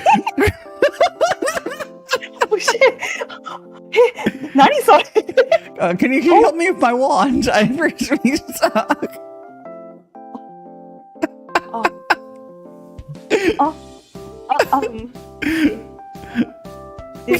How would you like me to help you? Oh shit! Oh shit! Oh shit! Yeah, so this is this model is technically live shitty. It's just it's merely just it's very scuffed rigged. Oh my god, what is happening? Yeah, welcome back, Chris. You're so jiggly. Yeah, I have another one, a Patan one, where it's also very wiggly, but yeah, that one's very. It's very scuffed rigged by a friend of mine, Fafroski, but yeah, that's booba. that is quite booba, but by that time you kind of look like a spaghetti noodle. Well, that's just because it's a PNG image. A flat image is rigged. It's not supposed to be a serious model. I do have a button for it to pop it up, but like. It's okay. I'm just gonna refer you as noodle mode for that part. I call it wiggle. On Twitch, I had a redeem called Wiggle Die. Wiggle Die. A wiggle mode or whatever, something like that. And yeah, it's very wiggly. Wiggle. Yeah, like how Chris is saying, like, what the hell was that? Yeah. Oh, yeah, it's okay. Someday, perhaps after you get that YouTube partner, we'll get you to show off your full self. Well, it's okay. I think I can be there soon ish. Yeah. Yeah, I just have to grind somewhere with the thing about YouTube, I mean, shorts will get you. Yeah, you can do shorts, but shorts don't give you watch time. It's complicated, but I think you can at least get to the 1K subs. Definitely. Watch time takes a while. Watch time takes a while. 1 second. I'm gonna fill. Yeah, Yeah, I can still hear you. But... Oh, okay. Yeah. Yeah. Currently, I am. In terms of watch time hours, I'm like 1,000. Oh, geez. 400-ish? Yeah. Oh, damn. You have a lot of watch time. You have more watch time than I do, which is funny. Well, that says, like, because you've been, what, 3 months, you said? 2 months in terms of streaming. Yeah. That really says how much, like, how good streaming is. Like, this, you get so much watch time for it. Yeah. I just haven't done that many streams. Like, I'm still new to streaming on YouTube still, but like I got a lot of subs from like shorts, but I haven't converted to like watch time immediately. Yeah, like, so guys, if you like me, please subscribe. Yeah. Just put the best way to support VTubers on YouTube if they haven't gone, partner yet. Just find their playlist. They probably have a playlist of all their live streams. At least you should. Yeah, I kind of do. Yeah. Yeah, and then you just play just on loop, or you just watch them. Watch your streams. Exactly. Please. Yeah, because I'm at. Because like playtime hours for 4,000 hours. You have to get it within a year for it to be applicable. Yeah. Howdy, Kit. Hi. Yeah, you're the one that message went off earlier because I forgot to switch it. Well, I'm being joined by I forgot to switch my cloud message. I always do that. Like a whoops. Oops. A whoops. It's fine. Yeah, it's fine. But how you doing, Kit? We're talking about food and idols. Yep. Mm-hmm. Yeah, by this point, we're just talking about whatever. Well, I mean, it's the entry topic. They're all vaguely. It's like the main. This is the thing with what I do. Is you want some sort of like main topic you can go back to, and then there's stuff loosely related around that. And it's more natural, yeah, because you have to have some starting point, or it gets. I mean, food's always an easy topic in Japan. You also need a good title, but like, I could have like food idols in Japan. I don't know. They're all vaguely. But yes. Now, Kit, there is a friend of mine from who's on Twitch and moving over in the crowd. But yes. And YouTube, can you please? It's really doing that. sometimes YouTube, okay, you do these going live shorts, and I swear it's gonna push it after the stream's done. It makes me upset. Wait, what? What? So I do a short, like, oh, I'm going live of this, and I link to it. So that if they push it properly, you know, when you upload it instead of waiting an hour or two, which happens sometimes, it's fine. But like, it's probably gonna get like 1,000 views 3-4 hours after I'm done streaming. Oh, for shorts, right? Yeah. Ah. But like it just like doesn't always when you grow bigger it starts being more consistent, but like or you get better at making stuff. But no, it's like we're not gonna push that out. It's being a butt. Well, it's fine. It's fine. Maybe. Yes, maybe. Watch your video. Don't cry. It's fine. It's fine. It's okay. He's fine. I can see if TikTok pushed it out because I post going lives and all of them. Hey, TikTok pushed theirs out. What? Oh, when I post the same going live on TikTok as well. I don't want to push on TikTok actually pushed it out at least some. So that's the thing at least. Interesting. You know. So math time. What's math time? Math.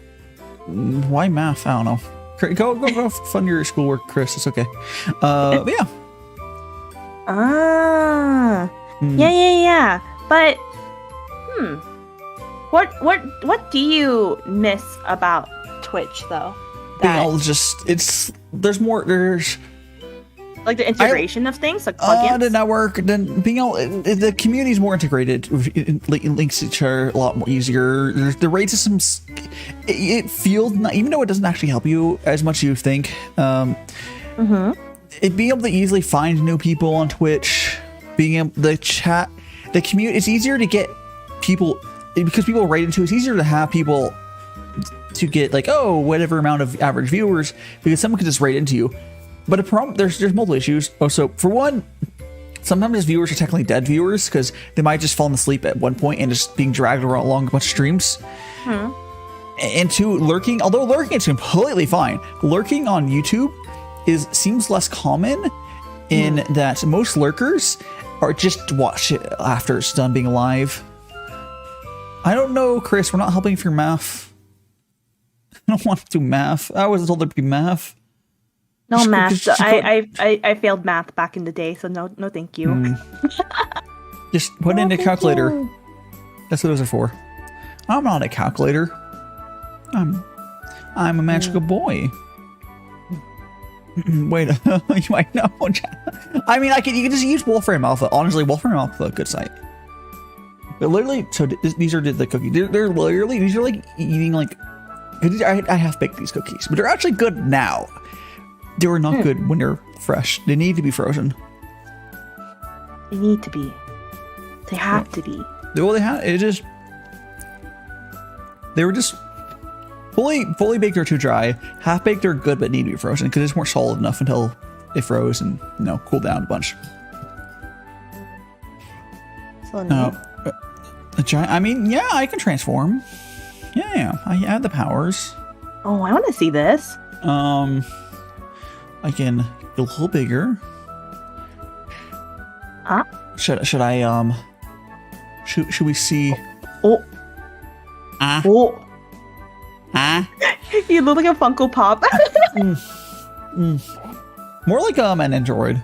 No. Are you eating me? I took a bite. I thought either you might have been one of those Teddy Grahams. The bear cookies. Oh god. Oh gosh. So did you have a more life-size model before? Okay, so I'll pull up the reference sheet for people.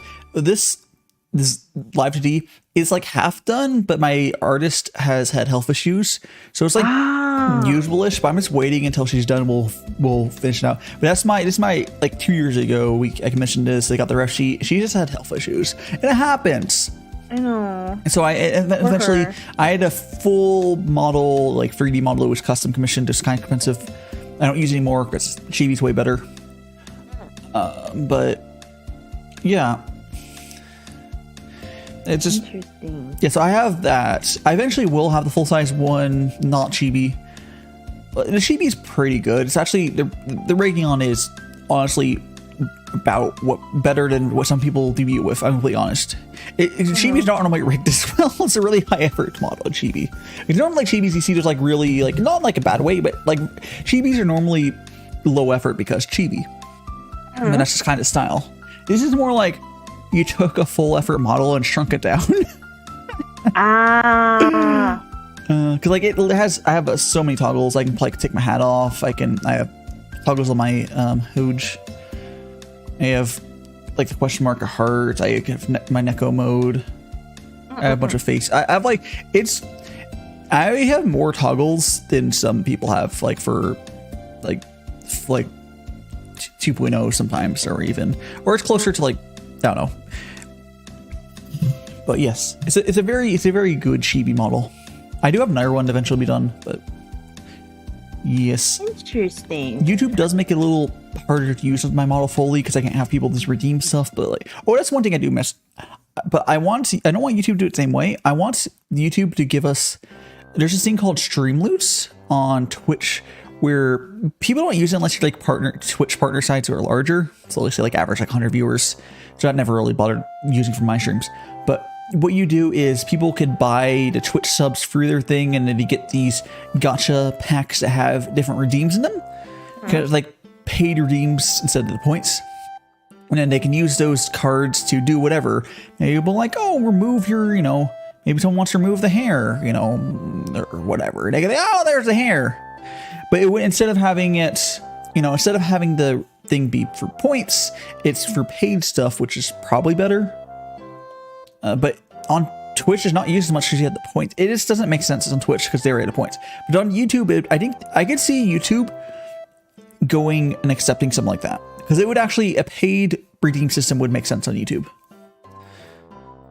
Whereas I don't think a point system works on, point system does not make sense. Like you could give redeem poll packs, maybe people super thanks you or super chat. Like if we were able to give pack polls off of that, that'd be cool. And be a way to sensitize people to, give or whatever. Because maybe you want people to have a thing like because you don't be on Twitch that much, but you can have a thing like, oh, I don't know, change the model. Because people on most models have, go back to your old model.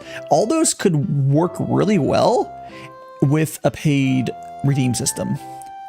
And Gotcha's fun. Maybe to get the SSR pull, which is the old model. Or maybe if you're an art streamer, they can SSR pull, get a free, little art doodle. Like YouTube, it's a good enough idea that I think YouTube will eventually do it. But because YouTube has been moving towards doing stuff better. Okay, the kettle's hot. Learned so much. Yeah. Ooh. Twitch makes chat a bit fun. What I really like about the one thing of Twitch is, was it you buy bits to throw things at people? Oh, that's you can do that with YouTube. Twitch integrated drawing system, but the developer is a Vtuber and they're not silly. You can do that. The thing is, on YouTube you won't have you used to be able to use points on YouTube, but on YouTube it's set up where it'll work through memberships and super chats. So yes, we have that. So yes, the one feature you're asking about is it's not through Twitch, it's a third-party plugin. But as VTubers move more over to YouTube, all of our tools like that will start to be converted. I guess I don't know if they'll rename no, they're going to keep that name. It's too good. The program's called Twitch Integrated Drawing System, with just the first letter of each name. It's a good name. It's a good name.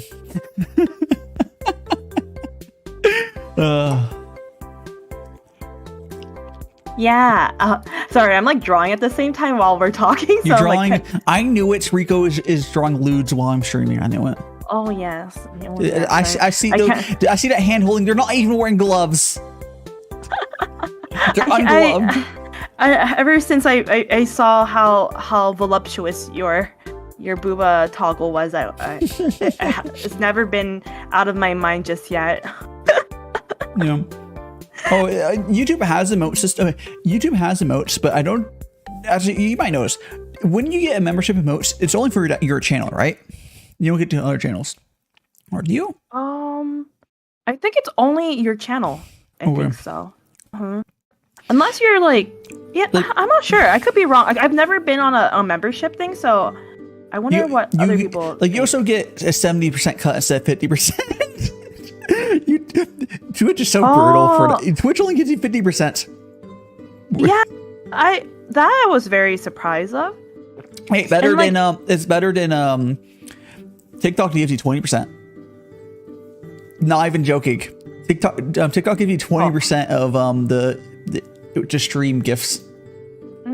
It's such a joke. That's why people are they do so much sponsorship stuff. Oh, TikTok, so you only can make a living on TikTok if you do sponsorships. But I see. Oh, TikTok, YouTube's only one channel. Okay. Are you monetized on TikTok? Yeah, you don't. It's not hard to get monetized. I have subs and stuff. No one subs, but I made like 15 cents on TikTok. Yeah. Wow! Look at you, high roller. That's before the cut though. Still, that's a pretty high roller type of situation. Yeah. It's like someone will draw a flower, and you get 20% of that. So each flower is 1 cent. You get 20% of that. So you're not even getting a penny. I think for me, back when my personal account, I was like, oh, I want to be a YouTuber, like, you know, in terms of like vlogs and stuff like that. But this is like when I was like way younger. Like I was like probably in high school, and then back then partnership was not hard to get at all. I mean, so on YouTube? On YouTube, no, it wasn't. It was so easy. It was like, did it change as long as you have. Oh, they changed it a long time ago. It was like, I think it was like. You mean like It used to be like. I think there was one point you could literally get partnered if you had like. I think it was just subs. I don't even care about watch time.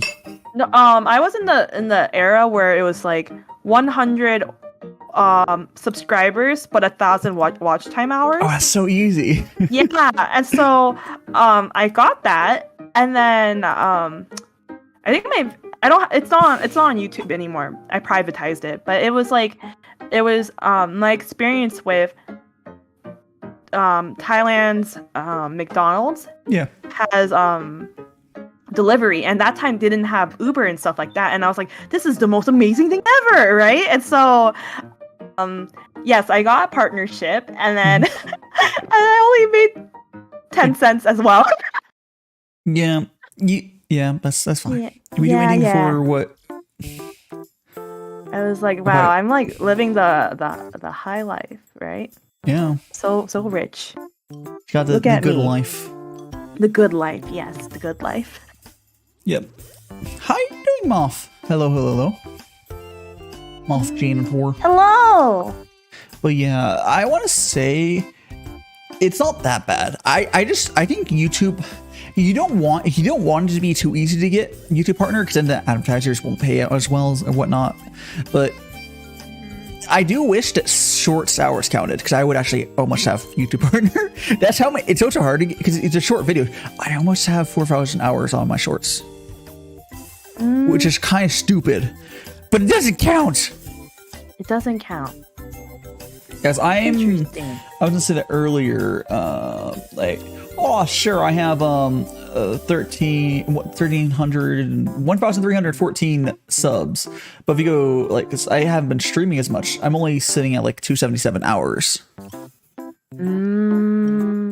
Yeah. Wait, how many? I'm sorry. 277. 4 hours? Oh, you'll definitely get that. Oh yeah, it keeps each week it's going up like more and more, because like it's just because you have the backlogs. I think start doing normal videos and whatnot, and more stream. It just YouTube. It's not the 4,000 hours is only once you hit it, you're probably almost making that amount passively each month. Yeah, I was doing the math with Junkin yesterday, and if you were to like grind with doing lives and stuff like that. As long as you do around like 350 hours till 400 per month, then you can easily reach 4,000 watch time hours. Yeah. In terms of subs, it's a different story. Subs are easier to get for shorts though.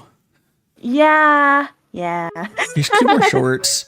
Like legitimately, like you'll be fine. Just make shorts. Still made lazy. It's fine.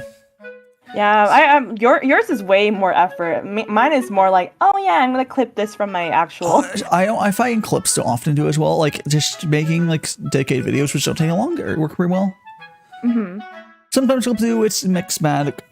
It's hard. I always find good clips take longer than just doing where you just talk about something for 10 seconds or 20 seconds.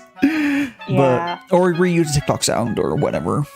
What do you notice, like, if you don't mind me asking, and also like sharing to your audience, it's like, for me, when I make shorts, right, I realize that I can't make anything over 10 seconds because the retention of people does not stick, right? No, I've had 45 almost. I've had a. Let me go pull that short up. I have a short that was nearly a minute. I just had to put just below it, and it did well. It just took longer for them to find audience for it. Let me go to, I think it was Stardew. Oops, not that. Stardew. 59 seconds. Go to analytics. Okay, that didn't do as well as I thought, but it didn't bomb completely. And it was also, oh gosh, it was a while ago. It was like, this is when I was just, the subs were, it got 236 views with 59 seconds video. I've had long videos to find. I don't find it matters too much because if it's longer, the winner really has watch time, and they're more websites are generally more forgiving if a long thing has drop off than if a short thing. Like if you have a 7 second short, you need to have 100% plus like retention, or it's needed. So yes, it's technically easier to get people sitting for 7 seconds or 8 seconds, but it's more forgiving if it's higher, longer. Well, I'm sure. I'll get there, Chris. Interesting.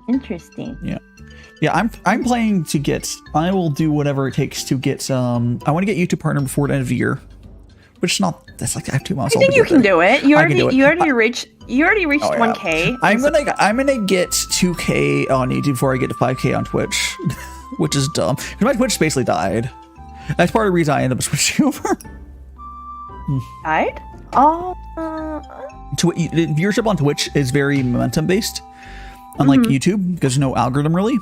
And if your stuff, whatever happens, you fall off.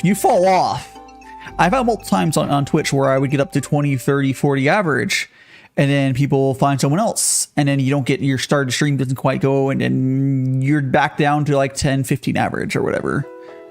Oh, I could see that. I could see that in 2 or 3 years. It really escalates a lot, Chris. We'll see though. More worried about, just growing a community for now. But yeah. It's just how it is. We'll Social media is ruthless. It is what it is. Ooh, it is what it is. It's fine. At least for YouTube, we can just focus, and it seems straightforward. Like, it's kind of like if you were to join, if you're joining like a company, you put all of your effort there, you work fine, whatever. But like, for like some like Twitch, you have to. It's complicated. It's almost like if Twitch works, if you pop off on Twitch, it's easier because you can just stream. But it's kind of like a King of the Hill situation, quite literally, with how the platform works. And the people it works for, oh boy, does it work. Oh, so I think your tracking died. Oh, my tracking died? No, I'm very still. I'm still drawing. That's why. Oh, okay. You're probably looking down, so tracking wasn't. That's fine. Yeah. That's fine. Yeah, I'm fine. Yeah. It's okay. Yeah. Well, that's fun. I'm happy that you switched to YouTube because I don't have YouTube friends. Yeah, more people. I'm causing a lot of people to move over, but Yeah, I feel because I'm in the size where like, oh, he's moving over, and I got over 1,000 subs in under a month essentially. Like if I go to my dashboard, because that tells you the last 28 days, I've gotten 553 subs in the last 28 days. damn. Yeah, so like. Sir, I had been slowly posting shorts to YouTube, but I wasn't taking it seriously until like literally my first stream here, which I can find a date for that. Let me go to live, scroll down. First stream was on September 27th, but I only did one YouTube stream that week. So, what made me stream? You know, I just saw other people do. I've always wanted to stream. I just never was in the right point in my life for it until, you know, it just lined up and VTubing worked out well. Because I didn't necessarily want to show your face, you know. Nope, don't show. I mean, I will eventually probably do stuff, but not until that's one thing. Like once you have an audience, okay, I would do a face reveal only because just as a necessity if I want to do in-person meetups. It's like, and then you don't have to worry about being doxxed because you just do it yourself first. But until I'm at a point, like I'll say, oh, you have 1 million or whatever, like a big YouTuber eventually do. It's like, oh, whatever. But there's no reason to do it. Like, oh, 10,000 subs. That's such a low goal. I'm not even going to say an actual number, but like at a certain point, eventually I'm big enough. I'm doing like in-person con meetups. I'm like, instead of like trying to hide it, because you can't. You make some like, hey, whatever, and just get it over with. But it's just. Yeah, it's never going to be a big part of it, but like you will just do it because like we can't do in-person stuff without doing that essentially, unless you like. You could do what Callie Mori did, where they just green screened herself over herself. Trash trace. Yeah. Like looks very funny, but like people It worked out. I mean, though. so she also has a active on her. It's fine. Yeah. But like you could do like that. But even she doesn't really hide her. Like it's if you get big enough, it's okay. I think it's more things like it doesn't. If you're small, you don't really want to. There's no benefit to it doing it. And the only benefit to doing it is so you can do other things. That's all it is. Even if I don't necessarily want to do it, it's more of like, okay, I kind of have to because you want to. Maybe I want to do whatever. Because like maybe I want to do a thing. Like imagine if I were to do like a big it would be like maybe like a hot pot party or something. Hot pot party, how cute. Yeah, like an actual like in person. Like you can do like in person like a celebration or whatever of some other VTubers or other content creators. That'd be fun. What made you be a streamer? Oh, you already said that. Yeah, we were saying that. For me, I'm not 10k subs is so low. It's stupid. I'm not doing it. No. I think for me, in terms of like why I wanted to be a streamer, it's because I already talked about this in my own stream. It's more like I like the idea of content creating for a very long time, and currently I'm on a podcast of some sorts. But I'm on a music podcast, and I've been having a lot of time fun doing that. But it was like to a certain point where I'm like, man, I really wanted to interact with people, but like, is there even my thing? I still have to figure out how to upload podcasts and stuff. How you doing, Harry? But like for podcasts, like there's the whole different. Like I want to make. At some point, I'm going to start turning these T streams into. I mean, I could actually have the audio separated. I could theoretically go back and turn these into podcasts. I just don't even know where you would go to. Podcasting is actually really easy. I know there's a few sites.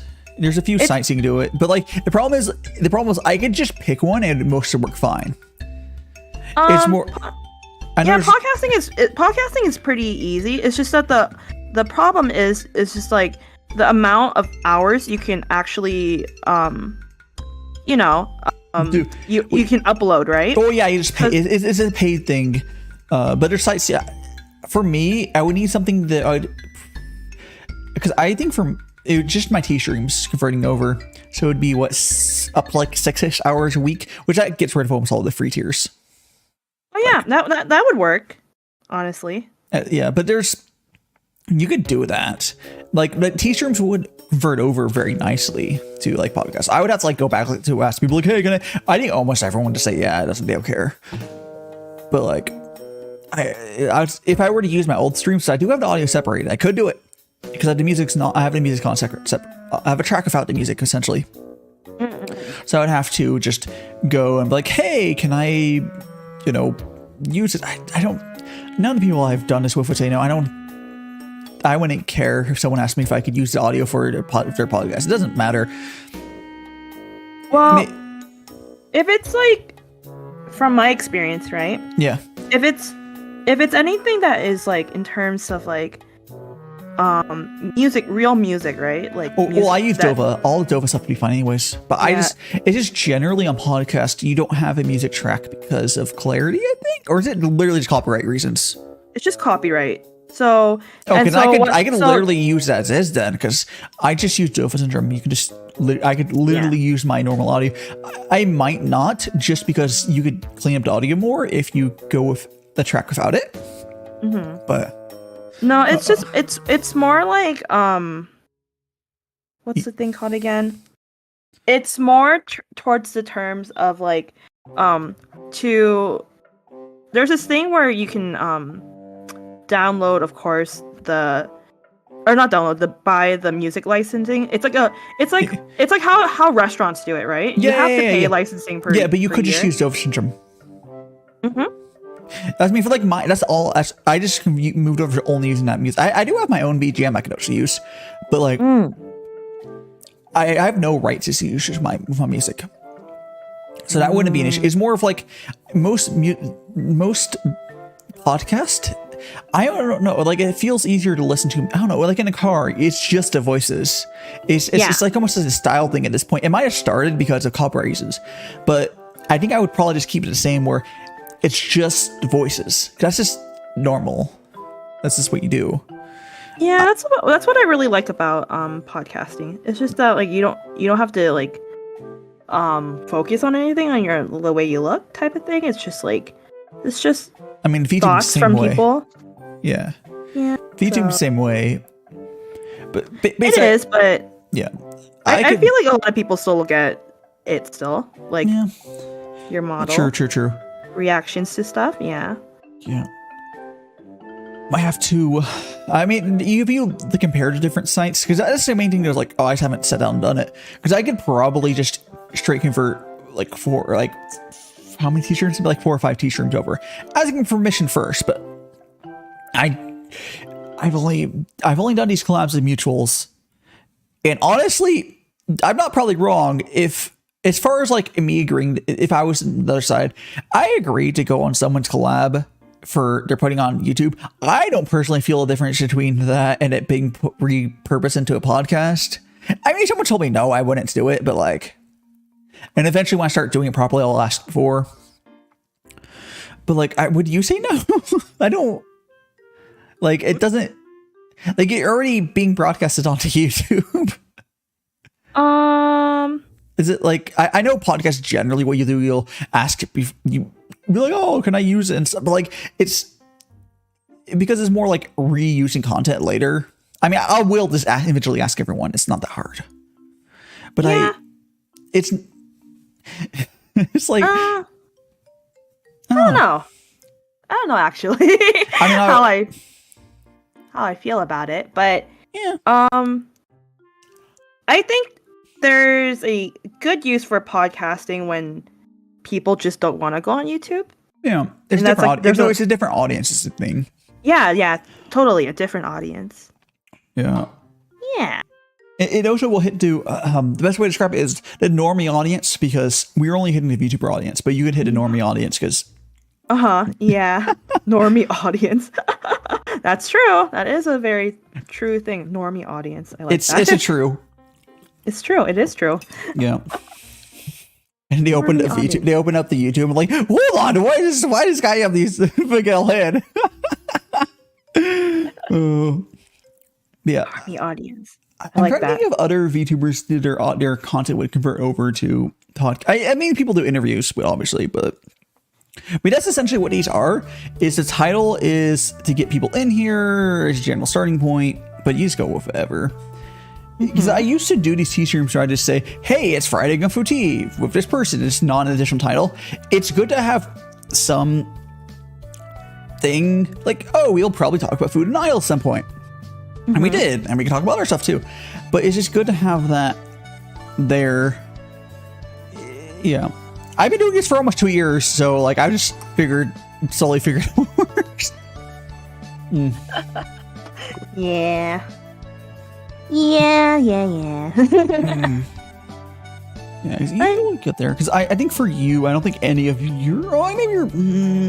I don't think your collabs are really oriented in a way that would work well as a podcast. Even maybe you would have to do like a interview type thing. But that's also. No, I think it would have worked. I just a little bit of editing here and there.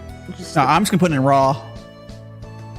Oh, completely raw. I think Honestly, for my stuff, I could probably put it in raw. All I would do is I would throw it through a filter to get rid of mouth noises, probably. I probably don't take out more than that. It's not. And maybe later eventually, but like, it's not. It's so much work. It's the... Like, again, if you start making money off of it, then you maybe can pay someone else to do it. But like, it's so... The amount you're getting out of the effort when I could just be working more on YouTube. So I probably would put it pretty raw. Gotcha. Yeah. But definitely, maybe I'd find some good filters. Like, I know, as much as Audacity sucks, Audacity has a filter that gets rid of mouth noises. Oh, Audacity is great. I love Audacity. Audacity is bad because it is a destructive editor. Yeah, that's true. But I mean, you just have your original files elsewhere. It doesn't really matter, I suppose. But it's a destructive editor, which it's a good starting point, though. Yeah, but that plugin is really good. I've heard about. I don't remember what it's called, but that's something like that. It's which weirdos like on YouTube. You just upload and it doesn't cost anything on podcasts. What it cost X amount of dollars, and it'll push out to places. It's weird. I mean, it makes sense. YouTube's weird that it's free. It's weird that YouTube is free. It is free. Yeah, that's true. That's pretty much it. It's just free. Yeah, like we're literally putting thousands of gigs. They don't charge. YouTube doesn't charge the same thing. Where these podcasts, the audio file's not that big, but it charges like what, $15 a month, which is kind of crazy. Like very crazy. But I mean, it's not. It makes sense from like a business perspective, whereas like YouTube, it's too late. They can't go back to it. But it would make sense if YouTube charged like a small fee. They can't now. They can't. But Google's very, very rich, so it doesn't really matter. No, they make money through ads, and that doesn't. It works out, and they share it with the YouTube like method only works at scale. Podcast companies aren't that big. Yeah, that's true. Like what did the podcast companies do? They literally just uploaded it. They upload it to like wherever you listen to podcasts. And I don't even know if they're really hosting the files ever.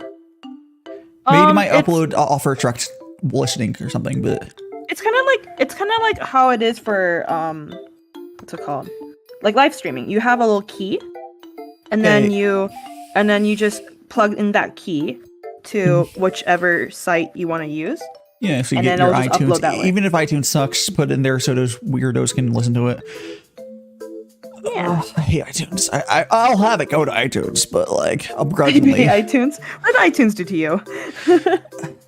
I had a Windows computer and I've used iTunes various times, like with hooking in your iPhone for USB. You have to install iTunes. It's bad. Oh, okay. iTunes on Windows is bad. It's pretty bad. Gotcha. Yeah, and I switched to using Ethernet for my iPhone, which you can do. There's a adapter to be power and Ethernet, And this is why I use for my iPhone, because USB means you have to use the drivers. Oh, it's okay. I know my stream is be comfy. It's okay, Squishy. Nice thing about these YouTube streams, though, is you can always go back and watch whatever you missed later. Or if you miss a stream, you can always do that. Like, YouTube is nice for that. Yeah, very nice. I think the meta means is the streams are going to be like 3 hours long, generally. Yeah. I'm just about to see. They're going to be like 3 hours long, and the VODs are already good and stuff. Damn. Oh, cough. That's very true. Yeah. Like, for me, yeah. Have you, because I think of like food though, I do know one other VTuber who her main thing is cooking. And have you considered doing, Giddy? No. Okay, I actually know her as well. I forgot about her because I was thinking of my Twitch friend to move over. She's the YouTube person who's been here, although she did Twitch and she's moved over to YouTube. No. There's Izzy Cuisine is the other one. She's small on YouTube, but she was doing okay-ish on Twitch. Took a break. Now she's on YouTube now. But yeah. Oh, I was thinking about it, but it's hard. I will say it's hard. Hand cam stuff is really hard. Yeah, I don't know. I don't think I think I would literally dox myself if I did this. If you want to, okay, so what I'm doing here is my arm is now fully extended to go to the edge of this here. So it's to my left. So reflections don't go to my face. It's like it misses my face. So everything's to my left. If you do it in front of you, it's sort of like my cooking stream where the stuff is in front of me. The angle is a little different. And I have like it's like on my mixing bowls. I just got new mixing bowls where they're glass, so they're not reflective. Because everyone has the metal glass. Okay, funny thing about this. Let me see if I can see in this picture. I can't really see it, but I got my Pyrex glass mixing bowl on Amazon, and I saw the reviews. Wow. Oh, it's probably a bootleg.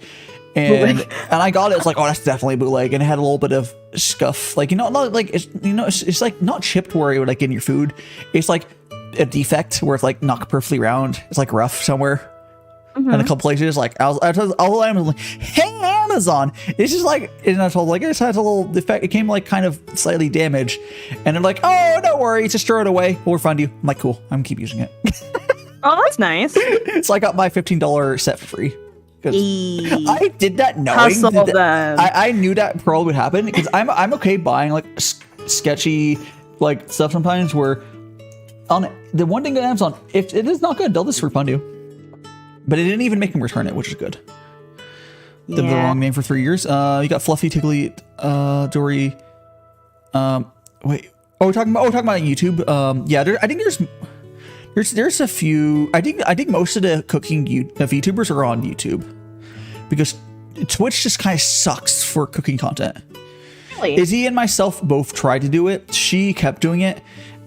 The food and drink category on Twitch sucks. You can do it on just chatting on Twitch, and then you would just miscategorize. It's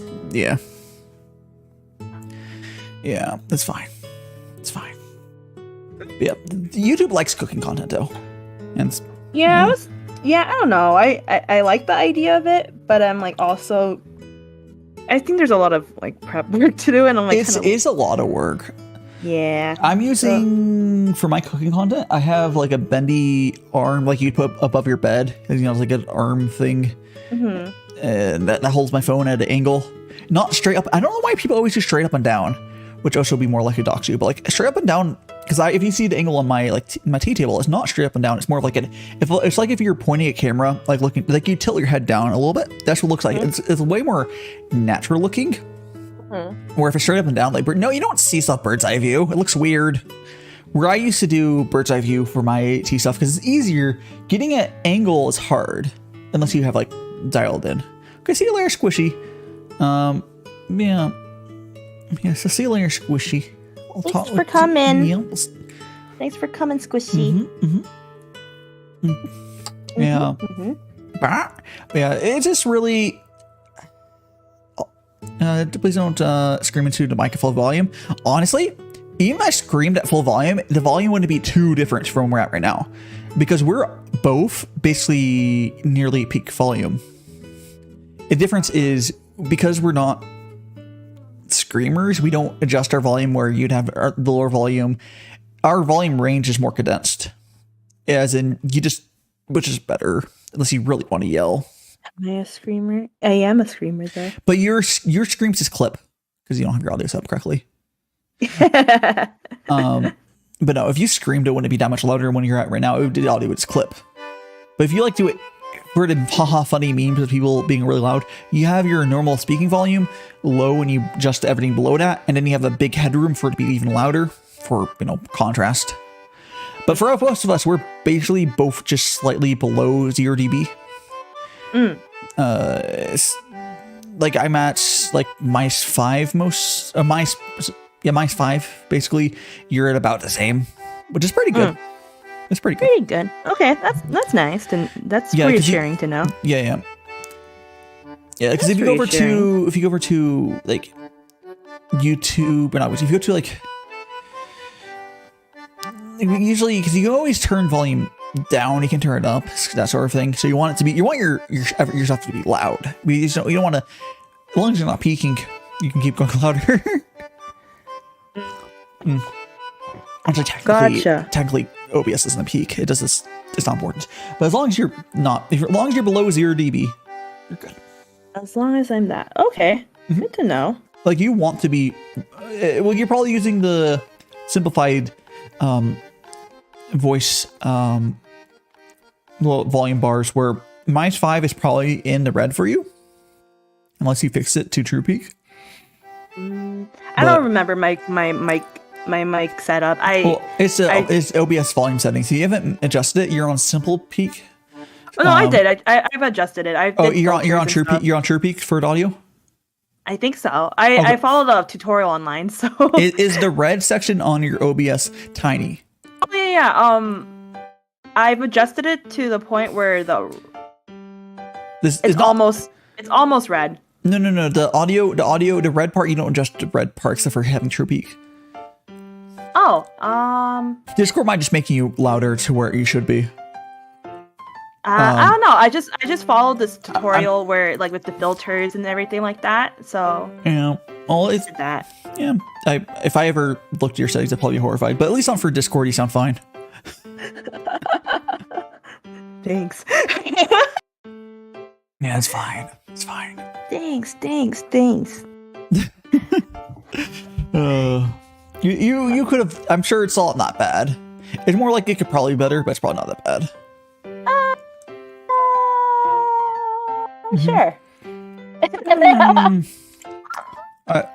You don't sound like you're using like a Xbox 360 or no original Xbox microphone.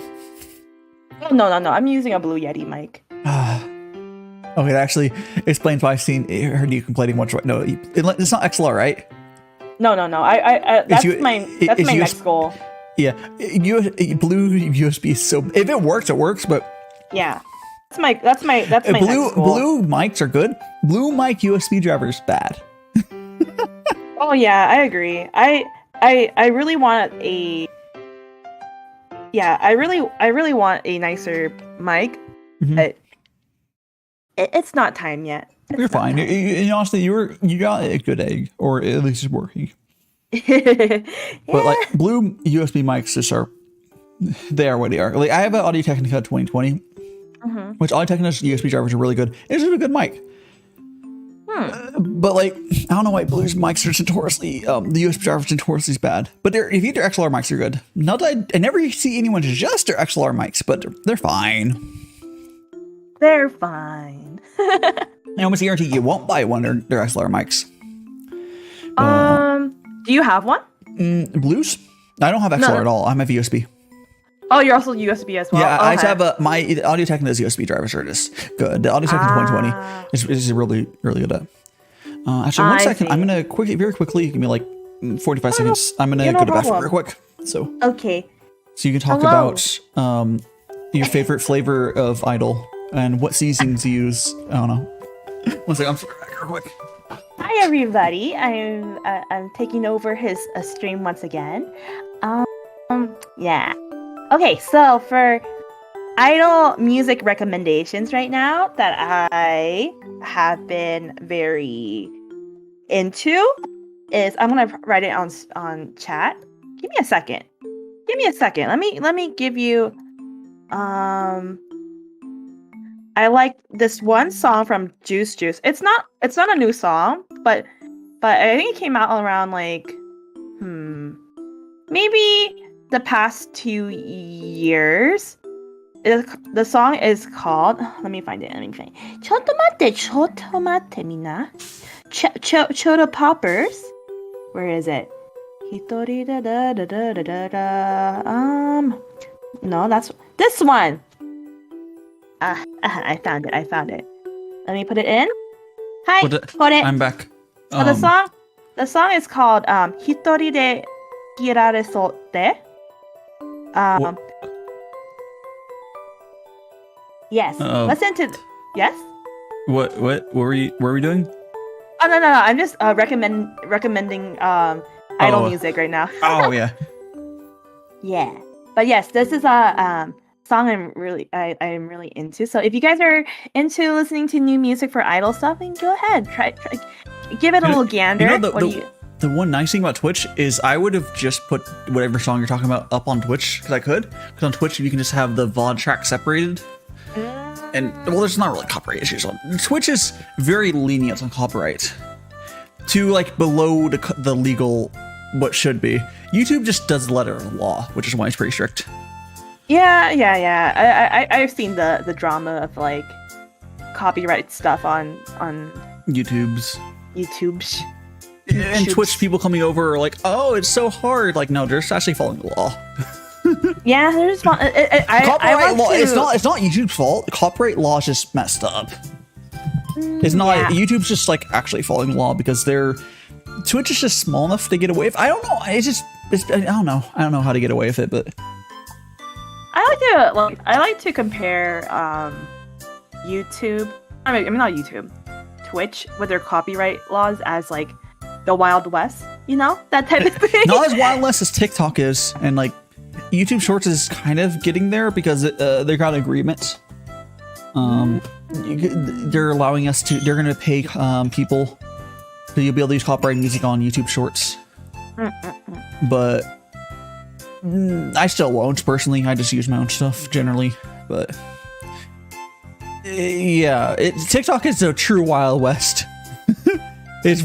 You scroll on TikTok and you see, hey, look, it's Family Guy with some really shitty game just casually there, like early YouTube. Although on early YouTube, which is Family Guy, or well, whatever show, but yeah, it's weird. It's weird. Yeah, it's fine. Yeah, how did you listen to it? The song I just posted. It's nice. I like it. It's very edgy. I should actually mention this tea I'm actually drinking right now is Taiwanese tea, and it's more of like it's oolong. It's more of like a very green oolong. So it's almost like green tea. So if you know oolongs, they can be very green or almost basically black tea, or there's a lot more. Oolongs are. The way oolongs are made is essentially a combination of a bunch of stuff, so they can be very different. Yeah. Is your family also into drinking tea like you? No? Just me. I got into it when I moved up for uni. I was like, I got into it. Okay, the reason I got into it is like, I was like watching Doctor Who. The British people like, they're cool. I want to be cool. I'm gonna drink tea. So the British? Yeah, British. So I started with that sort of like, I got a bunch of Earl Grey for one of my dorms. Mm-hmm. I got decent. I went to Reddit like, hey, bag tea is not bad, because I knew like the Lipton was bad. Everyone knows Lipton's bad. And then I was like, okay, I got some Stosh Earl Grey. I had that. I got a big box from Amazon. And that's what I had when I was in my dorms. And I was pretty solid. And when I finished that, I went to Reddit. I was like, hey, I want to further my tea thing. And they told, hey, this Gongfu Tea, get this tea from China. I was like, sure. I just kind of went at it. So I went from bags directly to like Gongfu, which is this, which is like the high end. I just went right into it. Because the thing is, like on Reddit, if you're willing to just do it, some of these like hobbyist places, it's like you just go to the hobby place like, hey, what should I do? They'll often at least give you reasonable. I could have these days. I would probably have better suggestions, but you know, it's fine. Interesting. It's okay. It's okay. My family likes drinking tea, but it's nothing that like, Yeah. I'm the only one in my family drinks, but I also got like all my hobbies, like other than like anime, I guess my own brother was just young as well, so we both got anime on our own, but like I basically done all my stuff on my own. It's not like my dad's like, oh, this is how you do it, son. This is how you make tea. No, my mom, not a good influence for tea. I was pretty sure she incorrectly did make tea, and I was right. She did the war crime of putting tea bag into a mug of water and then throwing the whole thing in a microwave, which is definitely a war crime. It's one thing. It's still wrong to microwave water to heat up. It technically works. It's actually not that big of a deal, but heating the water up with the bag in it. Oh, that's what I'm saying. She put the bag in the mug with cold water and put the whole thing into the microwave. Yikes. Yeah. I was like, why is it? I was like, oh, tea's bitter. I always assumed that she was doing it incorrectly, and I was right, but is it because yeah. Is it because I don't know what ethnicity are you, but like is it because your culture doesn't really drink tea, or because white people don't know how to make tea? Oh, it's just that your family doesn't know how to make tea. Yeah. Yeah, they did not make tea. I'm like, they had tea around, but like didn't really. The stereotypes aren't wrong. Americans not knowing how to make tea. For me, it's I don't think like we're this fancy. Like we have a tea set and everything, but we do enjoy drinking our tea. You probably for you, I would expect it to be closer to like how Japanese brewing is, where it's not. If you look at like Western, where it's like 1 gram to 100 milliliters, you're probably closer to like 2 to 3 grams per 100 milliliters. No. Sorry. I said it incorrectly. 1 gram. Sorry, it's 1 gram for 500 milliliters is what Western does, I believe. In my culture. No, 1 for 100. 1 for 100. 1 for 100 is right. I was doing math. And this is 5 grams per 100. I think in my culture, tea is not that important, but but in a personal level for me, I do like the whole tea, like Japanese tea ceremony, which is not from my culture. Oh, Japanese tea ceremonies are like, okay. The cool thing about Kung Fu is it's a very casual thing, like inherently. Like it's all about all the formalities don't matter as much as whatever you can do to make the tea taste better. So you can do things that are like whatever, but those don't matter. Whereas in Japanese tea ceremony, it's almost entirely in formality, a show, and you get good tea out of it, sure. But like a lot of it is not about to making tea better. Where Kung Fu, that's the only thing that matters. So which makes it transfer over to a more casual thing, like I'm doing a lot better. Yeah, but for me, other than that, I was really into making like kombucha at one point, and that was like a lot of fun to do. Kombucha is the one where like it's packed with stuff, right? Am I thinking the wrong thing? It's fermented tea. Yeah. Yeah, and it's like fermented tea that makes it into soda, like natural soda, but it's still tea carbonated. Yeah. Yeah, it's like natural yeast happens. Hi, Ty. Thank you for coming. Oh, hello, Ty Brun. Yeah. Yes. Hope you're enjoying our vibes. Yeah. I'm sure we'll also do like what I've noticed. Okay, I think it does intimidate some people, but like, does she go over herself? I think it's a really good getting used to people to first do just like some sort of chatting thing with someone. I'll do an IRL collab eventually. We're not IRL though. No. That'd be cool. That'd be fun, though. I would love to do an IRL collab, and I bet it's really easy for the small amount of Japanese indie VTubers to do IRL collabs, like Junkin and Kumae definitely could. It would be so easy. It would be so easy for them to meet up. They're like, they don't know each other yet. I told her about him, and I don't think I've told him about Kumae, but like, like, come on, you're based the same people, right? You're both Canadians. Although all the others, I don't think she's. I'm not Canadian. I'm American. No. I'm talking about Junkin and Kumae. So. Yeah, she's Canadian in Japan, and he's Canadian in Japan. Although he's Quebec or whatever. So he's French. No. He is Francois. Paris Papa. I still find it funny that you thought that he was like from it's very if you know enough Canadians, like, oh, he's from Quebec. They have a certain I didn't know. I don't know anything about French stuff. Yeah. other than my cooking terms back in culinary school. It's different. It's different. It's so different in like actual French. Like, they're very different. The Quebecians. Quebecian? I don't know what the right term is for. They're their own people. They're distinctly different from other Canadians, which is why there's some stuff. Oh, we got a song recognition for you. You probably know it. I don't know. The song "Hitori de Ikiru Sotte" is a good song. Thank you for the song. Oh, you're welcome. Yeah, they have Juice has really good music.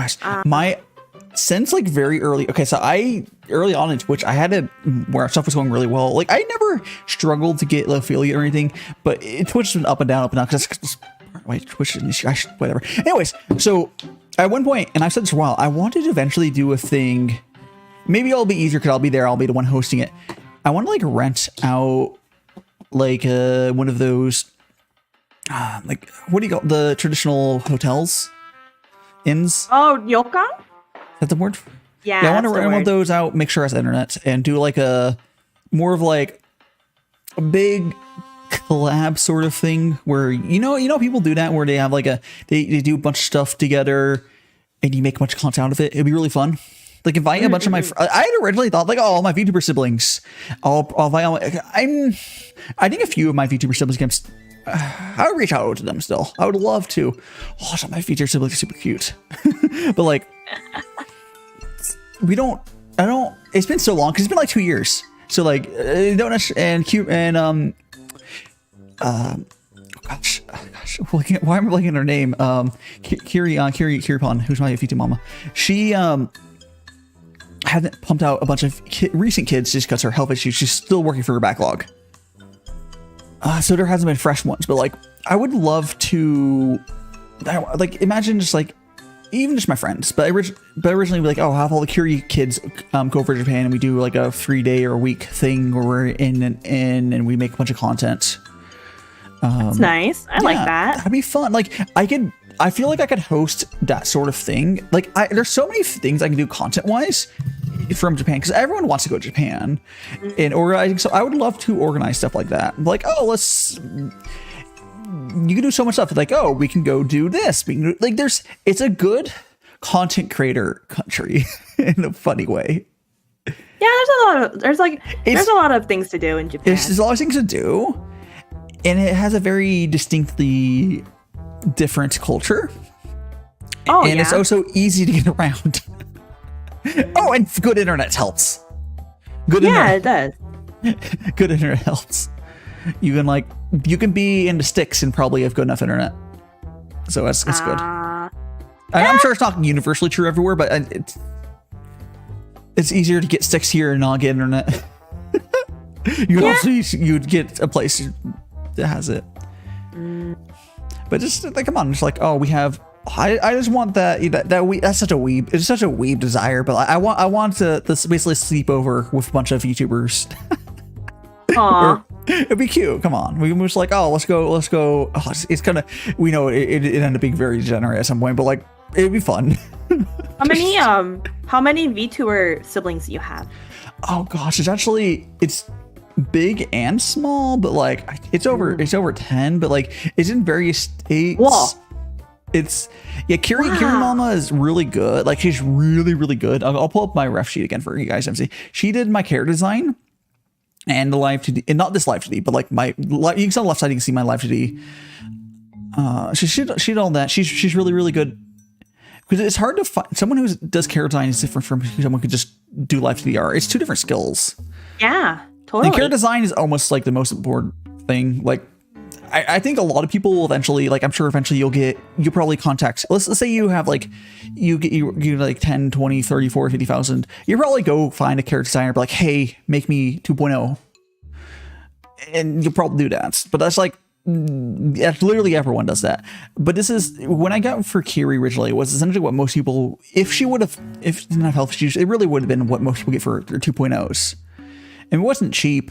I mean, it's more expensive now if I would do it now, because like back then it was like $1,000 for everything, but like that's like underpriced. But now it's like now it's almost like 2K if you want even now, better. Even about the reference, I think if I would price what I got from her now, it would be like 3,000-4,000. But like it's kind of like this thing of like I keep up. It's fine. It's fine. Yeah, I only have one VTuber brother. Yeah. And but he's having a redesign in clothes, but it's not by our mama because our mama has been really busy lately. So, but yeah, we talked about it, and like I'm really happy. From what it looks like, he didn't really release the full picture yet, but it looks really good from the little sneak peeks he showed on Twitter. Cool. So so for your mom, did you do your own hair design, or did she? Because I know you. Oh no. She did all. No. I bought mine from Nizima. So it's like a pre-made. Oh, so you're using a pre-made model.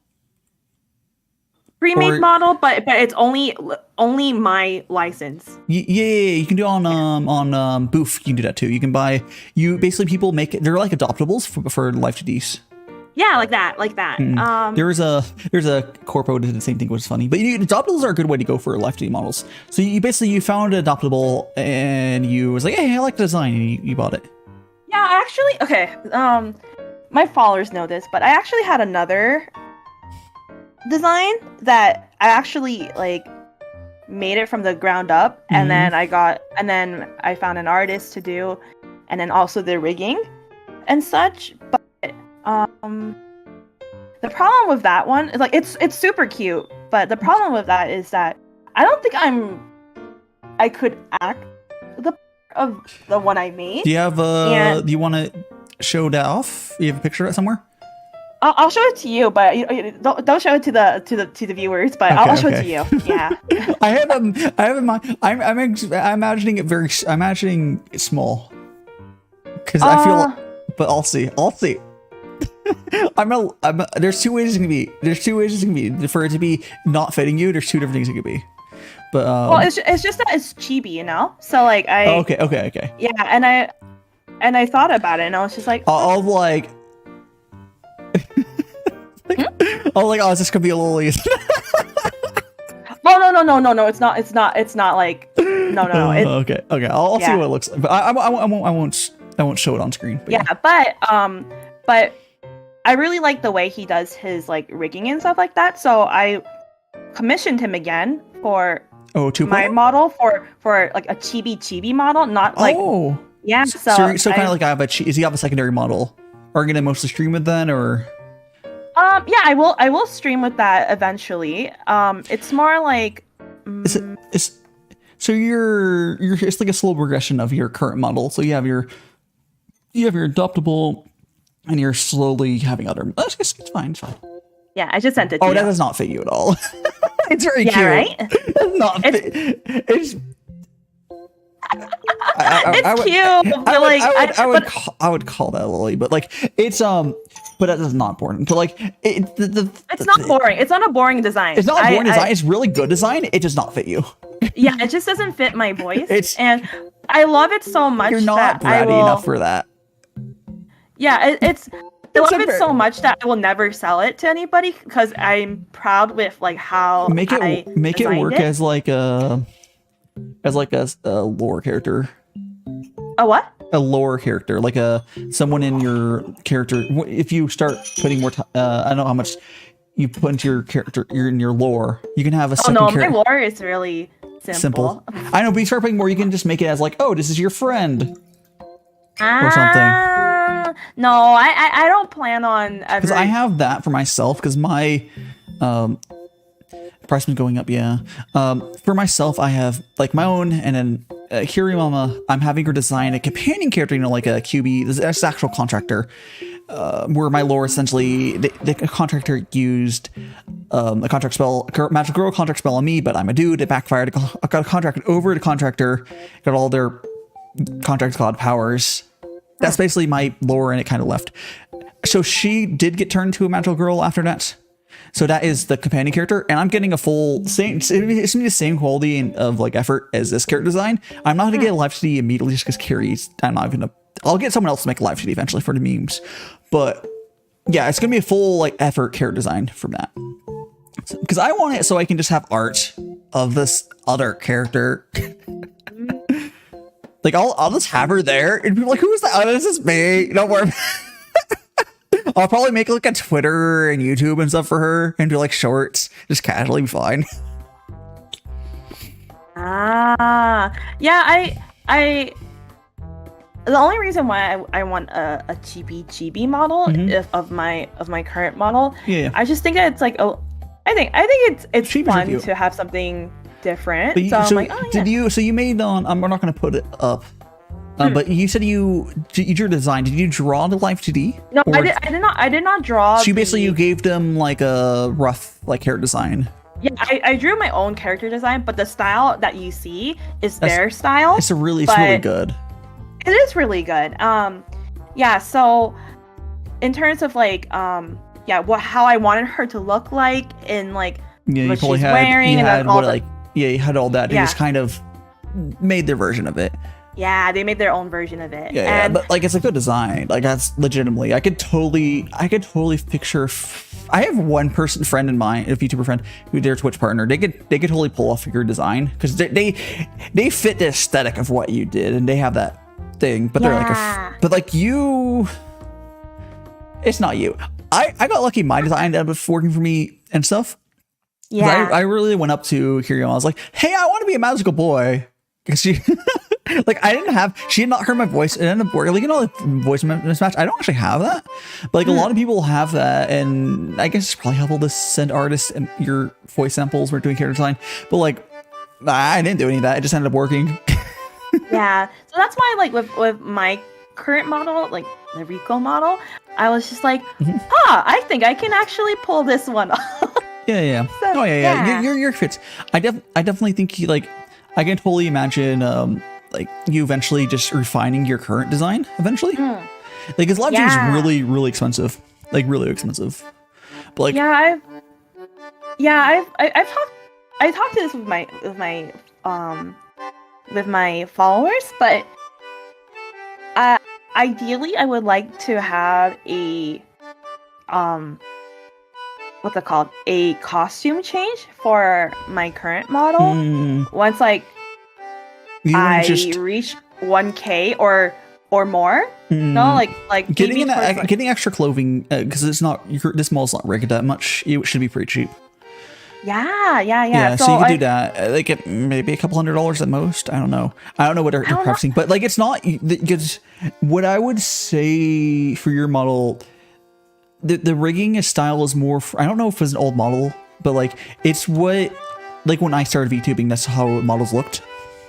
Now people have gone so crazy with like how legitimately every single thing is rigged. Yeah. My mama was the one who rigged this as well, and I think ideally I would want to upgrade the rig, but I don't think it's very might not be cut up enough for that. Yeah, I don't think it's ethical for me to like. You can, if you had the original art, you can get it re-rigged. That's fine. See, that's the thing. I don't have it, so it's just I got the model. Like honestly, the art's probably looking at. I don't think the art's cut up. It's probably not cut up. You'd have to get it. It'd probably be less work just to get a full fresh 2.0. So at some milestone, you can get a 2.0 made. They can even be the same artist. Doesn't matter. Everyone always just working on their stuff. But like, you can also be different artists. It really doesn't matter. But eventually, you definitely get a 2.0. But like, not anytime soon. You're a bad VTuber. I'm happy with my current model. I'm just saying, like in like down in the future type of situation. Yeah. I like my mama's style of art, so I think I might stay with that. But I'll probably ask her if I can just get the art next time and get a different rigger. But I don't know. I thought about like different artists, like, oh, maybe I can commission this person instead or that person. But then, like, then the bow would be even bigger. Yeah, but like as much as I like other people's art, I don't think I found some. You kind of get attached when you work. Although you didn't really, you talk to your artist, but like if you would have gone for a cool character design with an artist, you would probably be even more attached to them. But for you kind of just went to Booth or whatever site you used, and you just sort of, hey, add the cart. Kind of, but like I actually have a relationship with my mama, like hand holding even. No, not like that. But we talk time to time. You know, it was Alabama banjo twang. No, we talk to time. It's not like the relationship where it's like, okay, I got the model and it's done. We message each other. Yeah. I mean, I have the same sort like with Curie, but it's did you know her before you commissioned or not commissioned before you bought them all? No. Oh, No. But she was very accommodating with me because the site that I bought my model from, it was like a Japanese site that like only accepted Japanese credit cards, and of course I know Japanese, so I was like, oh, I really like this model. May I buy this through PayPal? And so she essentially made a PayPal for me. And then, so we talked to that, and then we talk about time to time. Like, she's like, "Oh, I watched this. I'm rooting for you," and I'm like, "Oh, thank you so much." And we talk about like different ideas. I bet it doesn't really matter at this point. I bet there's some American credit cards that would have worked, but it's very particular. Those sites are very particular. It needs to be. It's not Japanese. It has to be like a Visa. If you ever bought merch from Japan, it's like Visa. It's a very specific requirements it has to have. Yeah, well, I tried. I have both Visa and I have both MasterCard. There's specific Visa verification level cards. It's dumb. It's not as much of an issue now, but it still see pop up like. Or some sites are like a little behind on that, but it's weird. Apparently, from other people that I talked to who bought theirs from the same site, they had no problem. It was just mine, I guess. Yeah. So they probably had different. There's different security, whatever's on some credit cards. It's not just all Visas are the same. There's a bunch of different. You don't think about that normally because it doesn't normally matter, but Japan is very weird about that. Oh yeah, I know. I lived there, so I know. Yeah, but like if you lived in Japan, your cards would have that. It's just for foreign cards, we don't always have that stuff. But it's fine. Yeah, I mean you've got to work. Actually, PayPal's stinky, but hey, you got the model and they're being accommodating. I mean, got you to talk to them because you probably wouldn't have talked to them as much if that didn't happen. Because that's where you start talking to them, then, yeah. Would there have been a reason to start talking to them if you were just able to add the cart and go for the site? Oh, are you talking about like the model? My model? Yeah. Would you maybe not have much contact if you didn't go for PayPal? Because you had to contact them to buy. I think I would still talk to them actually. No, but like for the first contact. For the first like if I actually bought it with a card without I would still talk to them. You think you would have made first contact later then? So you probably still would have been the same. No, I would actually just contact them like here and there because I actually want to have like a friendship with my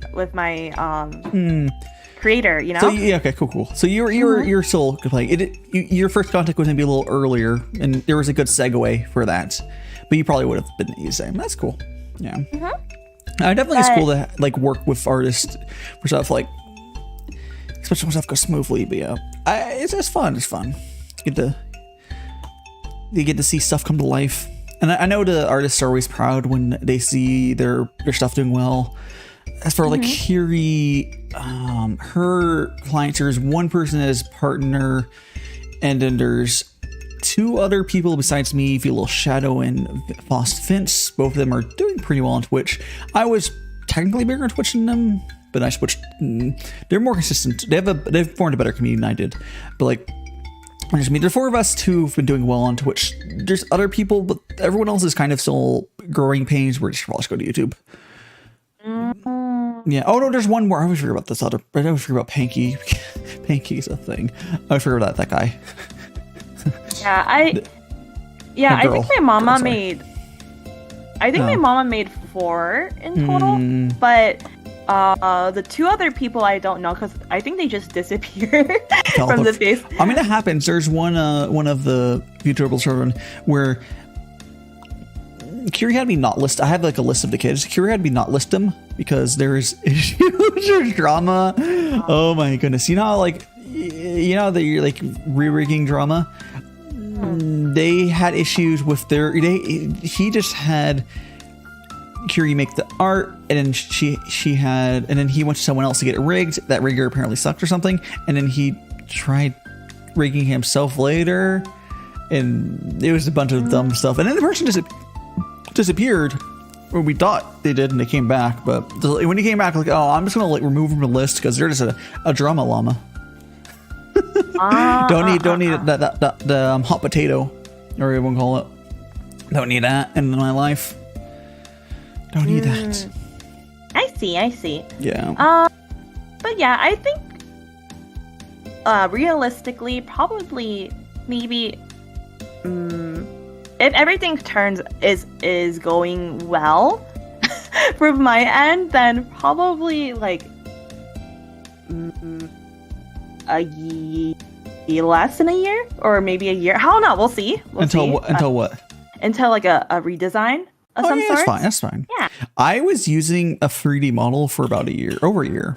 It was off of my, because like I had a PNG for like a month, and then I commissioned a 3D model because VRoid used to be really bad. It's just VRoid's good now, but like I commissioned a custom 3D model. But anyways, I used that for like a year. I wasn't really happy with using 3D models because 3D is kind of annoying to work with. And then I got this chibi, and stuff going well, and up and downs, whatever.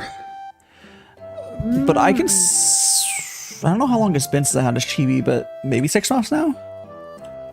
I don't know, but Miss Chibi's fine. I will probably use this model until eventually I'll have my proper. I haven't debuted until I debut with my actual model. It's gonna be it's gonna be something like, I'll have like 20k subs on YouTube or something stupid. Like, oh, okay, we're gonna debut, guys. I've been streaming for like 3 years or something. Well, hopefully, you get your real your main model. Yeah. The main model will be done eventually. Eventually. This is one. I'm at this point because I'm pretty happy with my chibi. I'm more like I check in on Kiri after I'm like, oh, things going well. Like last time I checked to her. Like because she's been having like headaches, like health issues, she's going through. Not the health. Why are artists always like? She always had that thing. Oh yeah, she hurt her hand badly enough for pushing herself too hard, where she couldn't hold a pencil for like 4 months. Oh, that reminds me of my VTuber friend. She's Taiwanese living in Japan. Yeah. And she was telling me that like. Her mama has like I guess like really bad carpal tunnel. So she wanted to commission her mama to do some art of some sorts, and yeah, she was like, I can't, my hands really hurt, and I feel bad for her. Yeah, but it looks like she's like getting better from what it looks like. Yeah. That's good. So I went over to Twitch. I'm not Twitch. I went over to TikTok. How am I getting follows on that where I'm not even looking at the TikTok chat? Whatever. I'm like abandoning the TikTok chat, and I just like, she's like, huh, whatever. They like being deprived. Are you live right now on TikTok? Yeah, I do both. Oh, let me check. I didn't know you could do that. Yeah. I got a stream key on TikTok. So I multi-stream, but it's vertical. Yeah, so TikTok definitely prefers my gaming streams. Like I got like 3K views on the gaming stream yesterday or something, but people are liking it, I guess. TikTok likes what's the fetish for just being deprived of attention or something. They definitely have that. Being ignored. Stream on TikTok. There's no reason to watch it on there. My TikTok streams are literally just advertisements for my YouTube or Twitch. It's like I mean, you could watch on it. The audio and the audio would be just would be solid because I have my audio things are like copied over.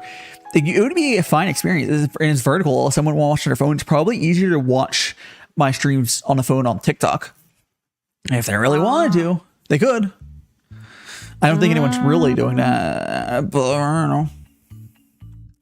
I think for me, for TikTok, like I do get like followers and such, but it doesn't really direct them to my channel. So I've gotten people from TikTok into YouTube. For me, it hasn't been and like Twitch that as at well. all. It's just the conversion rate is really bad, which is why YouTube is nice because you don't have to convert people; they just are there. Mm-hmm. Yeah, so I definitely have more success in my shorts on YouTube, but my subscriber count or my following count on TikTok is more. So I wish I had my following. The thing is, TikTok followers aren't as the algo doesn't respect the follow number as much. Like it doesn't only just show your followers. Well, it doesn't boost your followers as much as YouTube subs are for shorts. Like you will probably see your like I've scrolled through YouTube shorts. I see a lot of my people I'm sub to on YouTube shorts compared to like you'll see all sorts of other people, of course.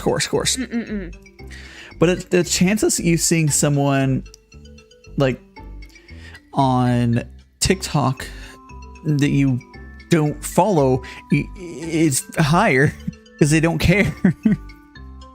They don't care. It's like follows don't mean anything really on TikTok. I mean, I do and don't. It helps. It's a very small bump. It's more like okay. The best way to describe it is someone following you on TikTok is kind of like how if you like a TikTok video, you're more likely to be seeing see that creator stuff. Following is like the same thing. It's just like a buff for you to see it. So you'll see their stuff maybe, but like you're only gonna start seeing it a lot if you start like liking their content a lot. TikTok very quickly like, hey, you didn't like that video that one time. We're not gonna show you them anymore. It's rough. Yeah. Well, it's okay. We're doing pretty well. I feel like. Yeah. So I mean, I don't like near like even if I got like 1,000 real quick, it's like the people like one of my not friends, but one of the people I've known for a while on TikTok, and eventually they had something go omega viral on YouTube Shorts, and then they decided to debut shortly after with like 20K viewers. It was like a mega viral off of a short. Sure, we don't that wouldn't be luck having that happen essentially, but you're still doing like well enough where you can make it kind of. You don't have to. You can get lucky and get crazy big, but you also can just grow at like a natural pace as well and still do well. Like you'll start growing faster as you get bigger, but like. You don't have going viral like, oh, you got 3, 5, 10 million views on that short and everyone loves you now. That changes that puts you into big leagues like immediately. But you don't, it's fine. You can't rely on that because that's relying on luck essentially. Oh, in terms of like heavily relying on shorts? No, heavily relying on just getting big quick. Because then assuming you just get like immediately, oh, had a short get 5 million views. I mean, maybe. Oh, gotcha. I mean, I had a fucking video go viral on Insta, but like that didn't help because it's Insta. I know it's a million views in Insta, but like that doesn't help. Just freaking Insta. Oh well. I had 2 nearly do that, but Instagram doesn't matter that much, which is unfortunate. I mean, I got a bunch of viewers because of that. Like, well, so I got some regulars from that on Twitch, and they've moved. I'm slowly moving people over, but like, I mean, it helps still. But like, when it's already on YouTube, if you go viral on YouTube with something, it will push you internally more. So like, you don't have to like move people. It's good. Yeah. Because like if you went viral and got like 30k subs like overnight on YouTube, which happens, YouTube would then start pushing that stuff a bunch. So like it works. YouTube algorithm remembers and stuff. Like, yeah, you can keep working. Definitely do make more shorts though. Make more shorts. When I think of shorts, I know that we're talking about the video format, but I think of like actual wearing shorts. I guess I'm gonna wear some shorts right now. No pawn. Gotta wear some shorts right now, guys. Gotta make them too. Oh jeez. Yeah, it just you can do it. Oh, we are getting closer to the end of the kettle, by the way. We're where we went to the second kettle. So I always do 2 kettles, and that's how much water tea I get out of this. That's impressive. I don't ever finish my kettle usually. It's like 800 milliliter kettle. But it's still one bunch of liquid. I used to do 4, because I had a bigger kettle. I used to do 4 times. I used to do 4 liters essentially. Which was more. My Twitch tea streams used to be like 6 hours, 7 hours. And then going to YouTube, like, oh yeah, I just do a 2-3 hour stream. That's so easy. It's like this. It really feels like nothing to me because I'm the one who's like, oh yeah, I'll do a 36-hour stream, sure. With not sleeping, it's fine. But it's just not incentivized on YouTube, which is probably good. And we got the healthier work-life balance on here. Healthier work-life balance. or you can just do what you do, which you work like a natural. You're working your whatever stuff. You're not just VTubing.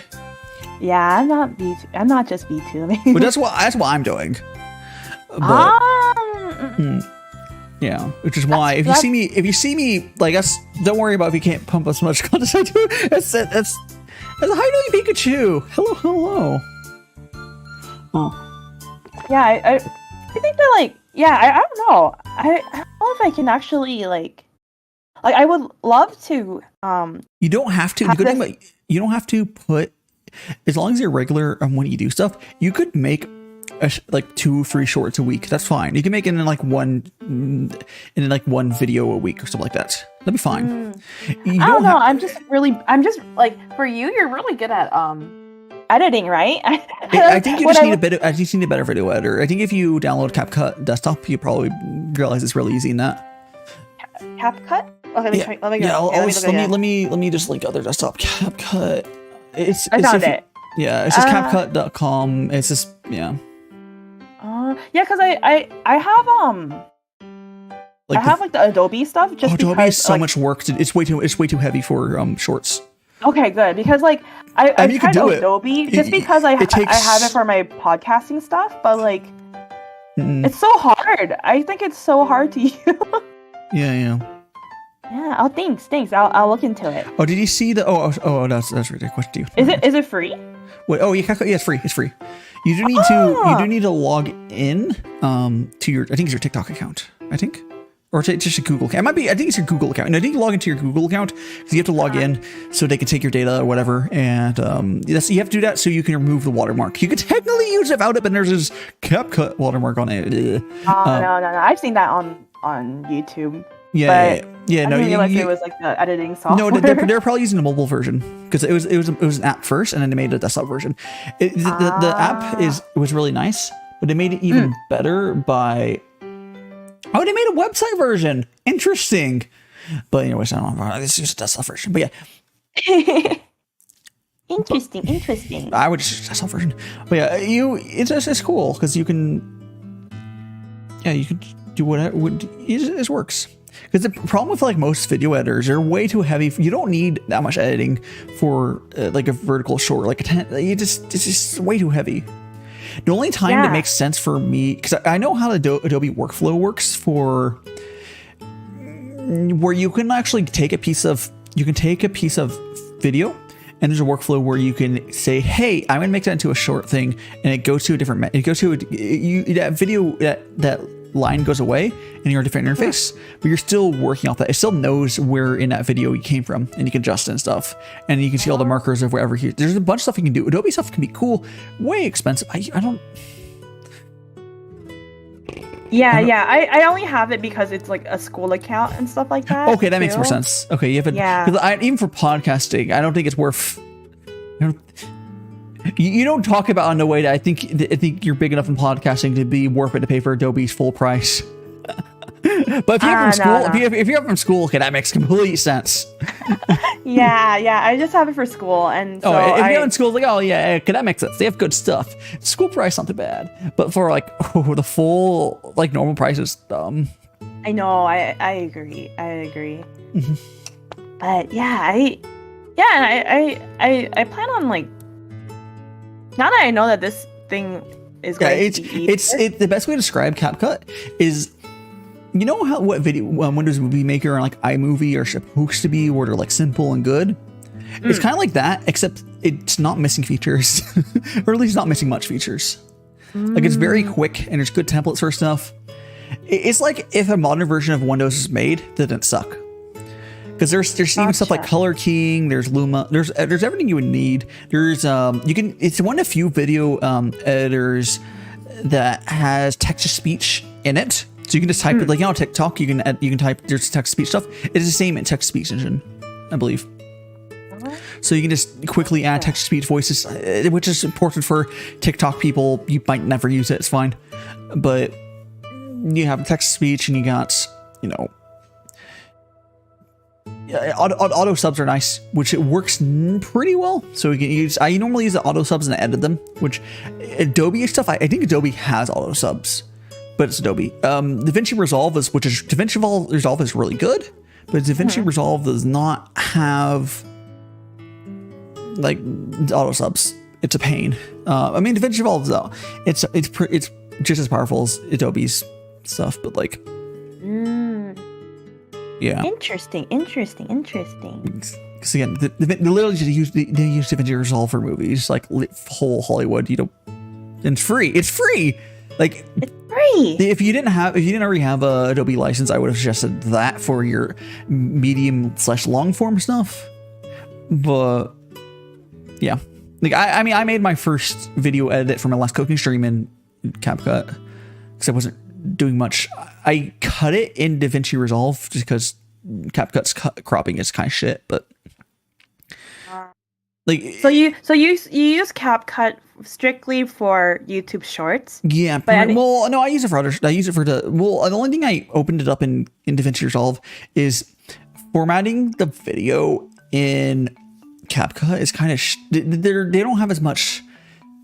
The tools for that, or like it's not as full video. It's not as fully featured. It's much fully featured, but like if you want to get it so it's multiple of the videos are cropped just how you want it, there's not enough control to do it how you really want it.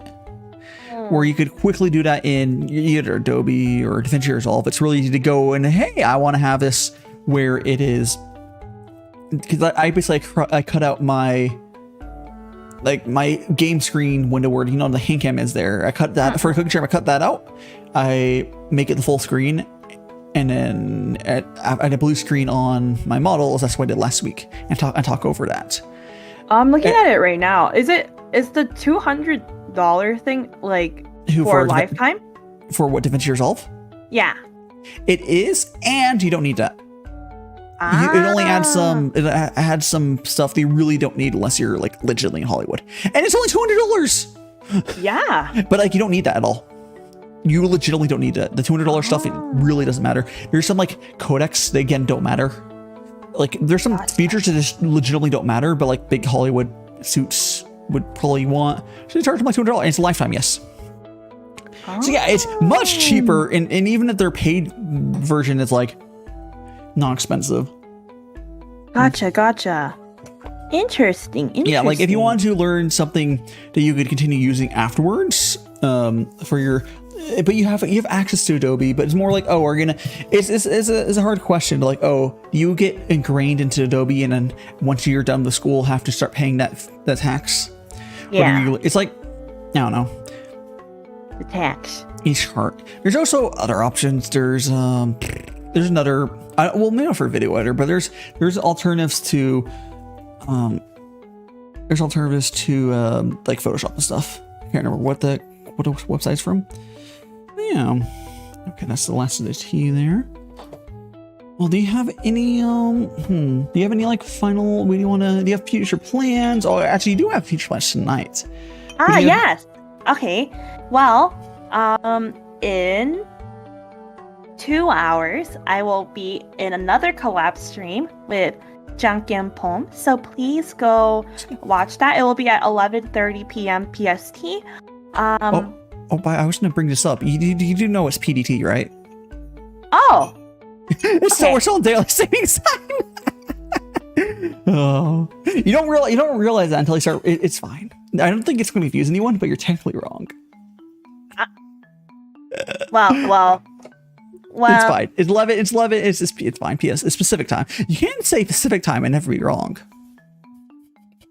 Well, you can. I don't know. I say PST because I see it as PST. It's not right though. It's an hour off. It's an hour off. Huh? Because Pacific time, standard time, is an hour different from daylight time. Yes, no. Daylight savings. It's different. We're not in PST yet. We're in PDT right now. I'm literally looking at the clock right now, and I'm looking at the Google. It is for me. Time. It's PDT because it's PDT until when does the daylight savings end? I mean, I can talk about stream. You could be in a weird place where there's PST right now. I don't think it exists though. But no, it's until number 6. Number 6 is when it switches to ST. I think in Porter. Where's Iron Mouse at? I believe it's EST perpetually. There. Soon PST. There is PDT and PST. I don't know. I've been following PST this whole time. I don't know. No, you've been following. If you showed up at the right time, you were following PDT. Okay. Because... well. Well. Anyways. So 11 p.m. So in about 11:30. Yeah. Pacific time. Yeah. Or 3:30 p.m. JST. Mm-hmm. So. Why can't we be like Japan? And yeah, why can't we be like Japan and get rid of daylight? This is a change. Japan doesn't change. I think that they proposed a bill, something about. Yeah, there's some bills. I hope it finally goes through. Yeah, and what else? Subscribe to my YouTube channel, we have. Please. Again, I'll copy over the links again, but in the pinned comment, it's there and it's in the description. But yes, let me go ahead and. Is this gonna work? It's the text is black. I don't know if that worked. I don't know, but anyways, it works. Okay, cool. I don't know why it looks weird, but sure, there it is. Yes, and then I'm gonna be coming out with a cover song very soon, so look out for that. And Saturday I will have a Pokemon Unite stream where I play with my chat.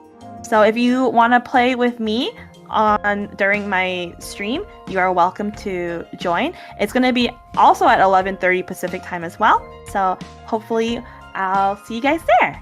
Yeah, awesome. And as for myself, Tomorrow I'm going to be playing. Actually, I can pull up my schedule here. Tomorrow I'm going to be playing Betrayal at House on the Hill with Kumae and Ota, Undersea Rexy, and HiGVT. It's a board game tabletop where basically we're all going to a spooky house, and it's it's a fun board game. So we'll be doing that, and then on Sunday I have my earlier tea stream. Tomorrow starts an hour later because Kimura's in Japan. That was being an issue, but yeah. Awesome. Yeah, so we have tea. And next week I'm going to be doing. I'll be cooking some bread. This is not going to be. Won't be this dough specifically, but I'll be trying to make some ribs. Ribs. Yes, I just got a notification for the Riko cook mushroom. Nice. Yay. Yes, thank you so much, Dada. Thank you so much for joining it. I'll eventually do something for you. Maybe you'll join. I don't know if you do board games or whatever, but maybe we'll join you for that eventually or something. Okay. I don't know. Because those games are easier to do multi-stream. I got a feeling that you barely got off work. I don't know if you would have had time set up your streaming anyways. Yeah, usually I'm not home during this time, so. Oh, you decided to come. You came off early. Yeah, you could say so. You just ditched. You just left it to Steve to pick off. Yeah. I basically was telling my own mama bear, right? I was like, Mama bear, I got to go, and then she looked at me with a stink eye, like, really? And I'm like, I'm sorry. I'm glad about the game, and it's a fun. You got double collab. You get 2 done in once, so it's not bad getting a pack today. Yeah. I was like, when I was planning on this collab, because Junk and me and him were already in the talks already, and then when you asked, I was like, with my schedule, I gotta try to make this work. So today was the day. Yeah. Awesome. Awesome. Well, I guess we'll end it here, guys. I will see you guys tomorrow and go over to your Riko stream tonight. I don't have anything better to do. I'll be there. So it'll be a couple hours. YouTube's good. It'll convert your time stuff. Yeah. But until then, guys. I'll see you. I don't know. Go watch it. Go. Seriously. Okay. Here. Before we end, if you want to support small VTubers, just go to their stream playlist. Open it up, let it autoplay, or watch them. I don't care. Give it the watch hour for people. Small VTubers on YouTube or small streamers on YouTube. That's all they need. We just need watch hours. Anyways, see you guys later. Bye. Bye, Johnny.